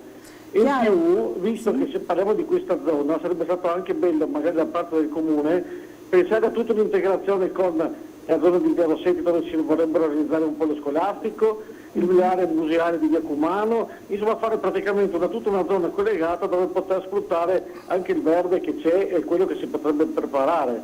Seconda domanda, se si fa veramente l'Eurovia, se si potrebbe pensare a delle piste ciclabili separate, in modo che queste piste possano portare da varie parti della città fino al Molo Quarto, dove uno potrebbe prendere l'Eurovia per salire sul Carso. Ecco. Capito. Grazie delle domande, buona giornata. Allora, Fiera di Montebello. Per la prima fiera, insomma, ripeto, adesso non è per non rispondere, ma io sono l'assessore alle politiche finanziarie, è giusto insomma confrontarsi su questo tema con gli assessori che stanno seguendo direttamente questa partita, quello dell'urbanistica a Babudre e quello dei lavori pubblici Lodi. Per quanto riguarda invece Cabinovia, visto che è uno tratto del Porto Vecchio ne sono responsabile anch'io, è giusta destinazione, tra l'altro le cabine sono progettate proprio per portare le bici, e così come, quello che vi stavo dicendo, già in Porto Vecchio stiamo progettando delle piste ciclabili che potranno permettere insomma il passaggio, ma è la stessa cosa, so che lo stanno facendo anche gli assessori appunto a Budre Lodi, per delle piste ciclabili anche sulle rive, per prevedere insomma un percorso continuo ciclopedonale che non solo porti fino alla Cabinovia, ma che permetta poi di portare le bici su in alto in Carso e viceversa, e farsi tutte le passeggiate in tranquillità e serenità. Basti pensare che insomma una cabina ne può tenere una bici tranquillamente, ne passa una cabina ogni 40 secondi, quindi in 12 minuti si sale dal Molo Quarto a Opicine, quindi si ha tutta un'altra modalità di spostarsi a scelta, a disposizione dei nostri concittadini.